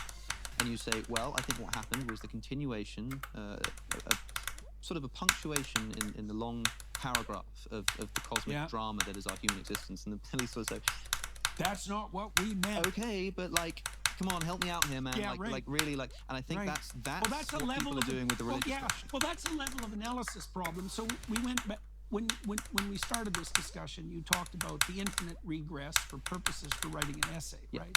So what are you doing when you're writing an essay? You're making horizontal and curved marks with a pen. Sure. Right. Well, right. So, but there is a cosmic tree of events in every micro event, right? And when people, when they're looking for eyewitness testimony, they're asking you for something like the highest possible level of narrow resolution you can manage. Right. Ian McGilchrist just that's right. Well, I just spoke with him, and unfortunately, I think we lost about half the footage, so I'm not sure how much that will be seen in the world. But he brought to my attention. I'm sure he said it was John Ruskin who talked about having you see in the garden, you see like a square, and you think it's like a white square in the garden inexplicably, and then you go a bit closer and you see it's actually a page, it's a book. And then you look a bit closer and you see it's got words on it. And then you use a microscope and you see actually it's got like ridges. Yeah. And then you go a bit closer and you actually see atoms bumping into each other. And you go a bit closer and you see sort of waves and energy. Yeah, right. And he's sort of like, well, which of those is the real thing you saw? Did you know a baby's heart begins to beat at just 3 weeks? At 5 weeks, that heartbeat can be heard on ultrasound. There's no way and this this can is... sometimes be their only defense in the womb. That's where Preborn steps in. Preborn rescues two... Oh, what? Oh, no. I didn't understand this when I didn't understand this up to /Jordan. Right. Okay. Well, and the thing is that hierarchy that you just described, this is the cosmic tree of life. This is Yggdrasil. It's like you have got the quantum level and the atomic level and the molecular level and so forth up to the phenomenal level. That's not where it stops. I started to understand this when I was thinking something very peculiar. This is decades ago. Thought people will go to a museum to look at Elvis Presley's guitar. Yeah. It's like, what the hell are they doing? Yeah. So you can imagine that you have a display case and you have Elvis's guitar in it. And now you take that guitar out, let's say it's a mass-produced guitar, just for the sake of argument, and you replace it with a identical model from the same year. Yep. Okay, now, is that Elvis's guitar? And people will say, and you can think this is so strange, people would say, well, even if I couldn't tell the difference, I would rather look at Elvis's guitar. Yeah. And then you think, well, what? Is that some kind of delusion? Like, what the hell's going on here?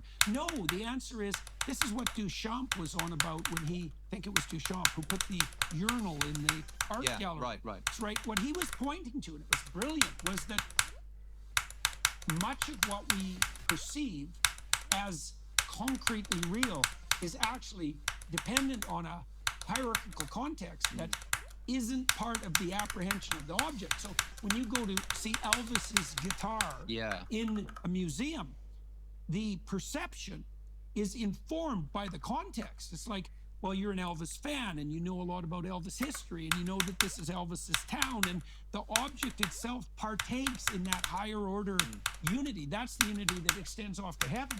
Every object partakes in that embeddedness above. Like, for the reductionist types, you say, well, what's this made of, right? It's like, well, it's molecules, and then it's atoms, and then it's like quantum, whatever the hell exists down at the quantum level. That's what this is made of. It's like, wait a second, it's on this table, it's in this room, it's of this time. That's all this thing too. Yep. And that's the higher order conceptualization, but it's just as much part of the object. Yeah.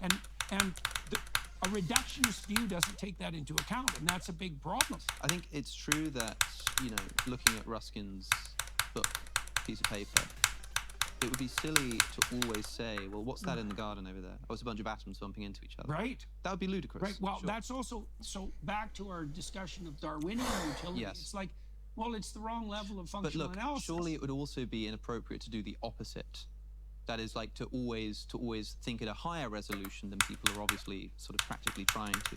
So for example, if I was close enough to see, and I was interested in what paper is made of, and I said, what is this? And someone said, oh, it's a white square in the garden. Yeah. So, well, that's inappropriate. You've gone too not high. helpful. Yeah, you need to okay. focus down, right? So- and I feel like where you might criticize the reductionist materialist for going too high a resolution or too narrow, you go too wide on issues of religious historicity. Well, you want to hit the target squarely, right? And that's hard. So in the Sermon on the Mount, Christ addresses that to some degree. So his injunction for paying attention properly takes local and distal into account simultaneously. He says, okay, this is what you have to do first of all. You orient yourself, so this is the highest level of orientation, right? So this is the divine orientation. It's the thing at the top of Jacob's ladder. It's the value at the pinnacle of the value hierarchy. You put what's properly highest first and foremost in the theater of your imagination, right? And then you align that with the belief that other people have the same intrinsic value as you and that are a reflection of that infinite value. You start there. Then you pay attention to the moment. Yes. Right. Tolstoy wrote about this in his Confession. He was. I love it. It's like 100 pages long. You can read it in no time. Yeah, it's a great book. This wonderful account of essentially him sort of trying to battle with his reason and his faith, and he eventually concludes that he was looking in the wrong place. He was looking amongst intellectuals. And he found that he looked at, I think he quite dismissively called like the simple people, your everyday person, your working man, and he found that it was something about sort of, if you take someone who's starving and you bring him and you tell him to sort of take this metal pump and just pump it up and down and don't tell him why, and he does it, then the water starts flowing. It's like you have to actually do the thing, you have to live out the thing, and then you get to see why it works.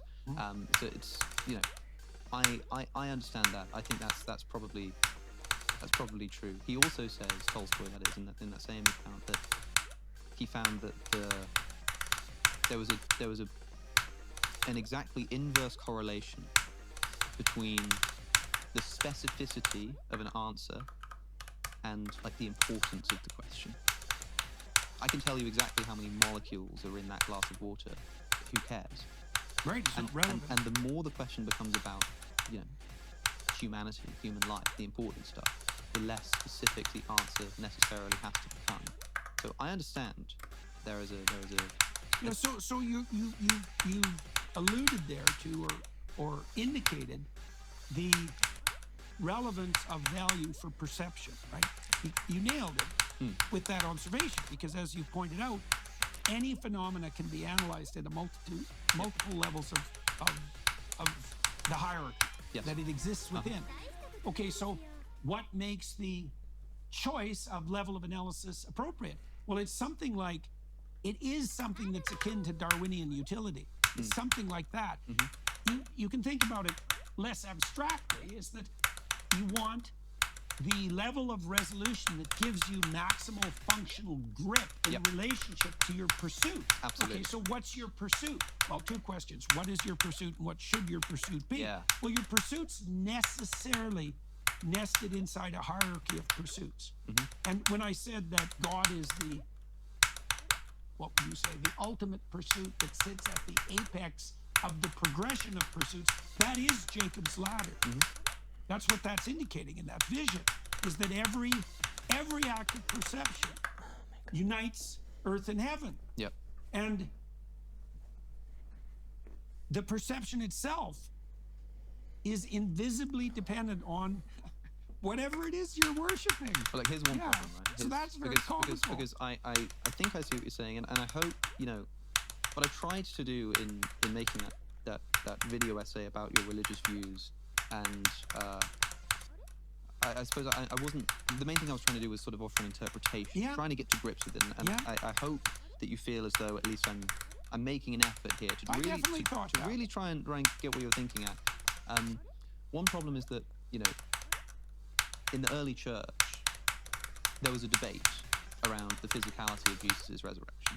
Yes. So the canonical tradition ends up stipulating that Jesus physically resurrects, Yes. and you must believe that, otherwise Yes. you're a heretic. Yeah, and that's part of the Catholic particular emphasis on the divinity of the body, which has a real wisdom rather than a disembodied soul. But you also have like the Gnostic tradition, broadly speaking, the Gnostic tradition in early Christianity that's so popular that Valentinus nearly becomes the Bishop of Rome. He's nearly the Pope.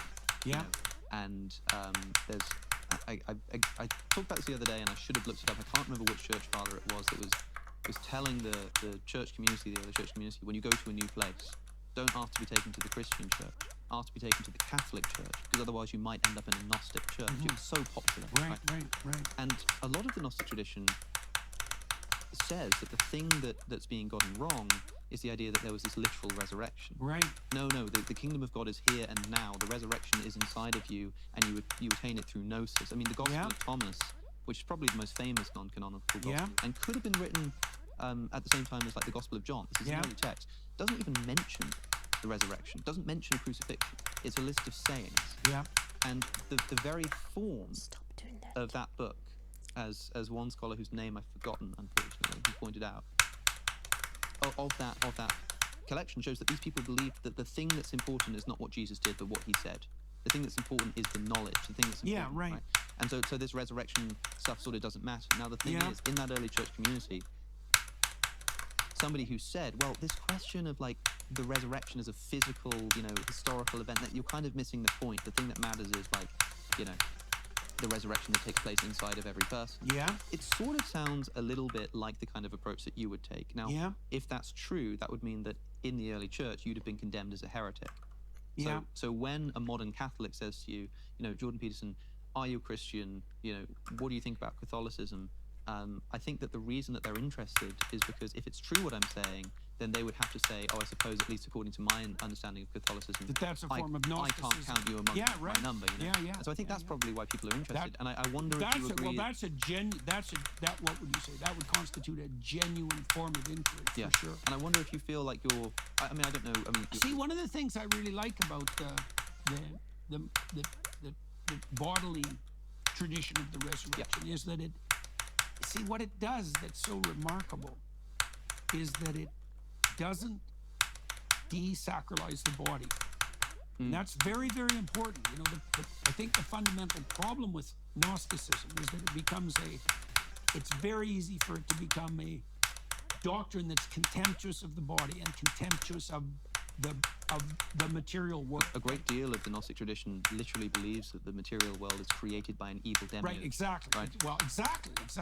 And Jesus wants to save us from that. The insistence on the bodily resurrection is a medication against that, and it's an effective one. I would really love to ask about Genesis. This might be a bit of a tangent, and tell me if it's uninteresting to you. But there's one Gnostic text called the Testimony of Truth that was discovered in the Nag Hammadi library. And this is buried probably around 300 AD, so it must be earlier than that. It's a fairly early text. And this text identifies the serpent in the Garden of Eden with Christ. And this is fascinating to me, because when I read... As a leader to illumination. Yes, yeah, exactly. Now, when I read... tradition that makes the serpent a higher god than the original god, because he's the agent that calls to conscience. Yeah. Now, of course, the serpent. Yes. Now, the serpent is never identified as Satan or the devil, except by Christian tradition. It's just the serpent. Now, there's so much interesting about this. When I first read the Genesis, when I read, well, even the classic Christians often regarded the fall as the, what would you say, fateful but heaven-sent error that made the incarnation of Christ both possible and necessary. Sure. So, right, so it's very interesting because there's a gloss on that where even in traditional Christianity, it gives you Christ. That's right. Yeah, it gives you Christ. And Jesus at one point compares himself to a serpent in the Gospel of John, early in oh, yes. He'll raise himself up, like Moses lifts up the serpent. Insanely. See, that's one of the passages, actually. Sorry, I don't want to derail you from your tangent, but that's one of the passages that I've concentrated a lot in this new book that I've just finished, We Who Wrestle with God, because that equation that Christ manages with his identification with the serpent in the desert. That is so stunningly brilliant that I cannot possibly imagine how anyone could have thought it up. It's to identify him with the source of the poison, that to gaze upon, what would you say, redeemed the Israelites in the desert. It's so, there's so much in that it's really a kind of miracle. That serpent on the stake, that's Asclepius. It's the same symbol. Yeah, I think so. That just in itself is something stunning. There is something amazing there. I think, of course, well, obviously, I'm not going to go as far as saying that I can't imagine that was thought up.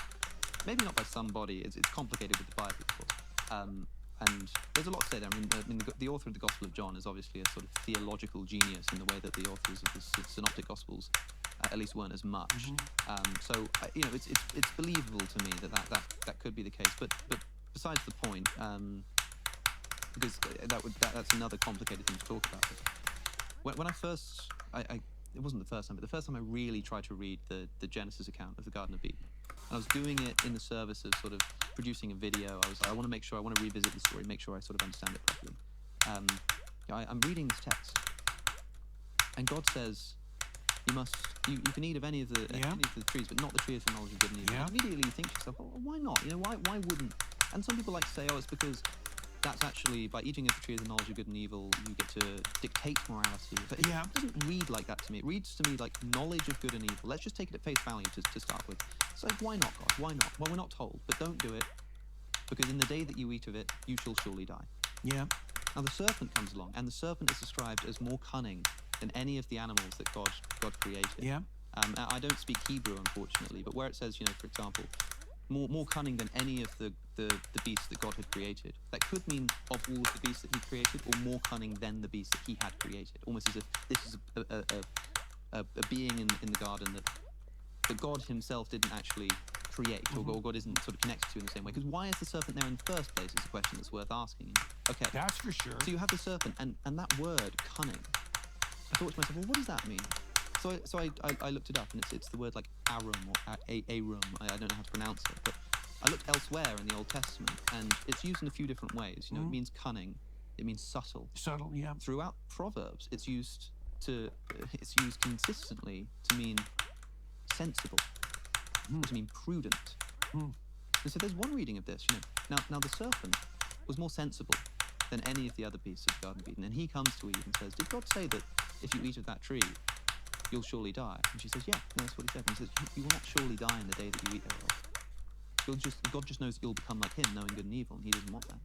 So Eve looks at the fruit, and she eats the fruit. And does she die in the day thereof? Well, again, a complicated question, but on face value, no. She doesn't die.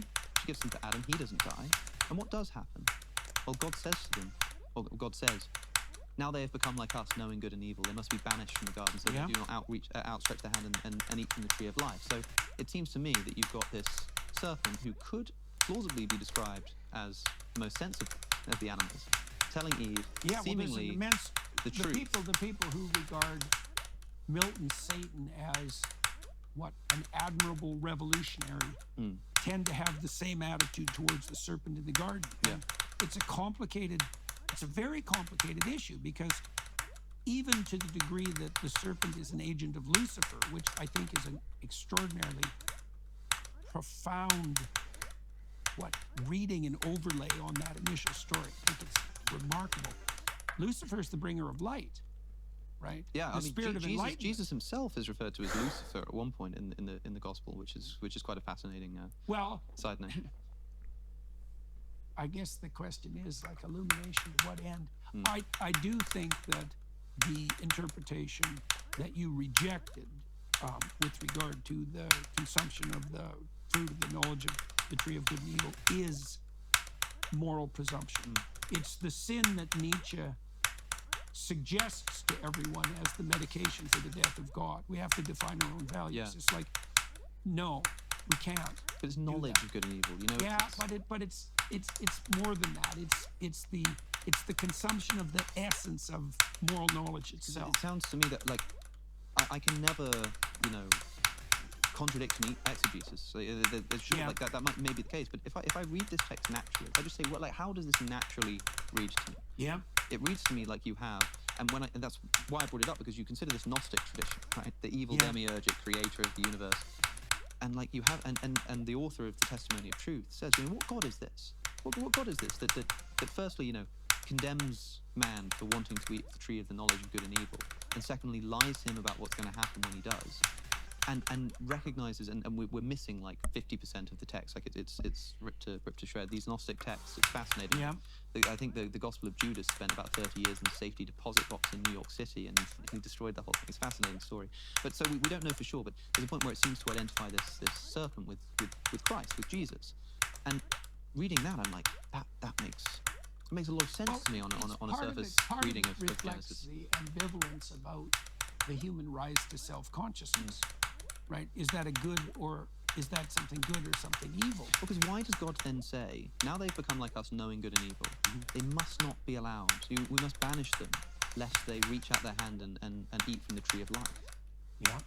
And sort of then guards Eden with the cherubim with the flaming sword. Like, it seems to me like God is saying, because we're told, because of the fall, now man can't inherit eternal life, and Jesus must come to save them. Yeah. But as soon as they eat of this tree, God banishes them. They don't see. God banishes them, and I then don't says have that they mustn't. I don't have an they mustn't interpretive reach problem with that of part. life. Yeah, that's. I don't know what sense to make of that. I should ask Jonathan Pajot, because I suspect he'd have something to say about that. Yeah. I think that the one way of interpreting the account of the fall is that it was the inevitable consequence of Adam and Eve's overreach. Sure. And so they end up banished, not so much because God wants them out of the garden, but because in their pride, they threw themselves out of the garden in their overreach. And I wrote about this. It's very hard for me to... Oh, they basically just ended this. What do people say?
Oh wait. I will never be good enough to be the Thunder 40.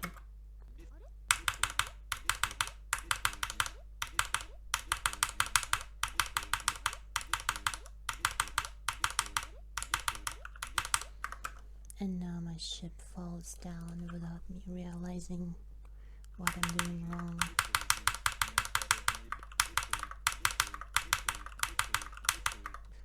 My hand is trembling and I cannot even feel it.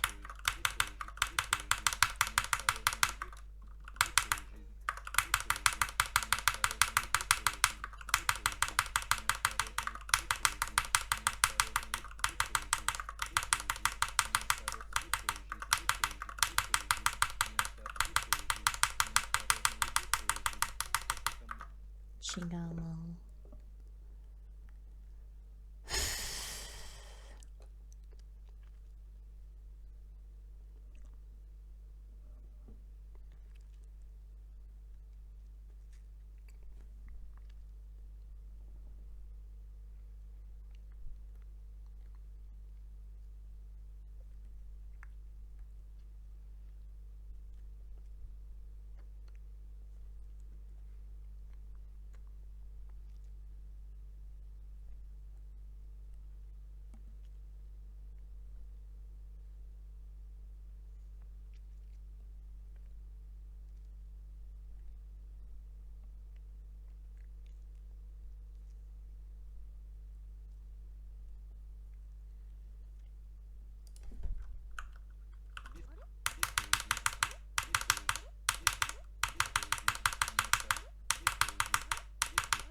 points. And that will be it.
There's still chances.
How do you not die in the end?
I'm not using my wrist enough.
A bit more. Let me try a bit more. Or else.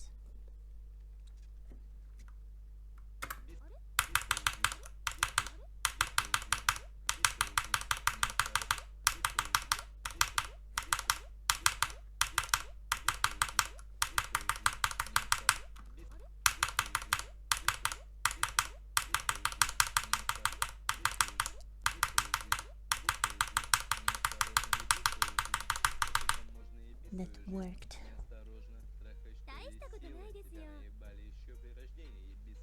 Wrist hypothesis.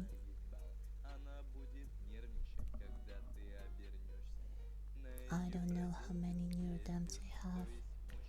Probably more than everyone has while beating this for the first time, and it was my 6th or my 7th. But it is my first completion featuring only 22 clicks, only 7 CPS. Gonna do it one more time.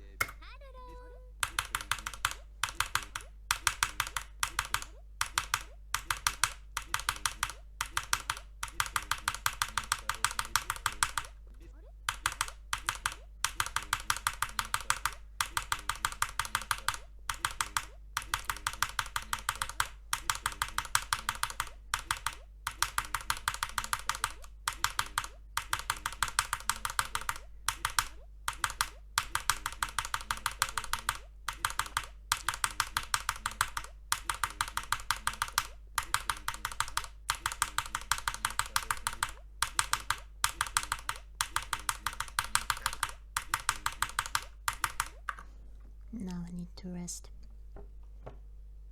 Hand died.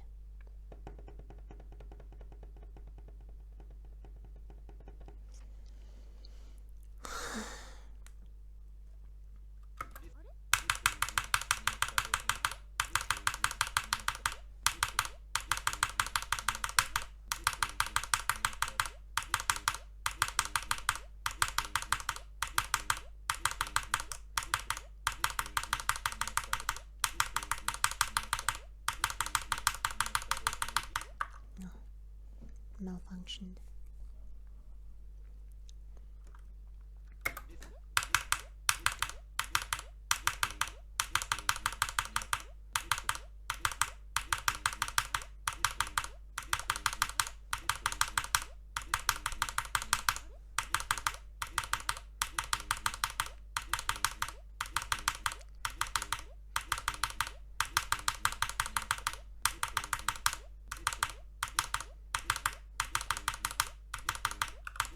Need no click now.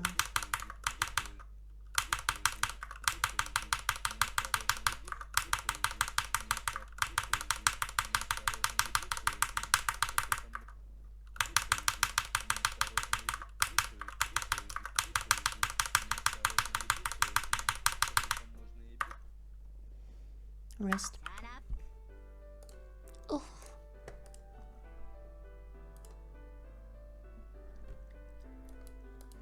Spacebar. I think I beat this level on spacebar. It is easier.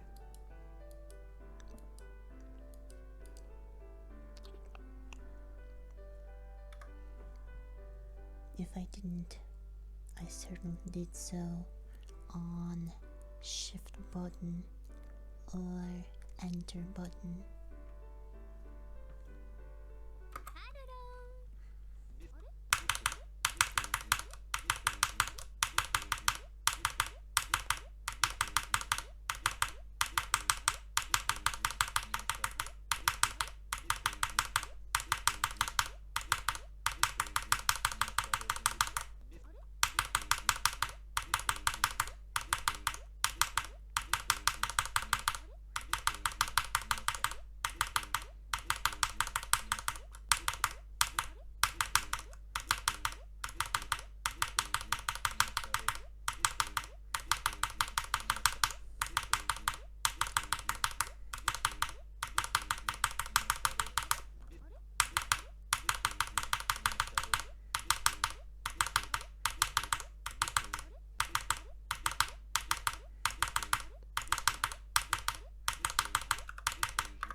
Alright, I'm definitely done for today. Alright guys, goodbye. Good video. Hope I won't get striked or anything like that. I love everyone who will listen to today. So yes.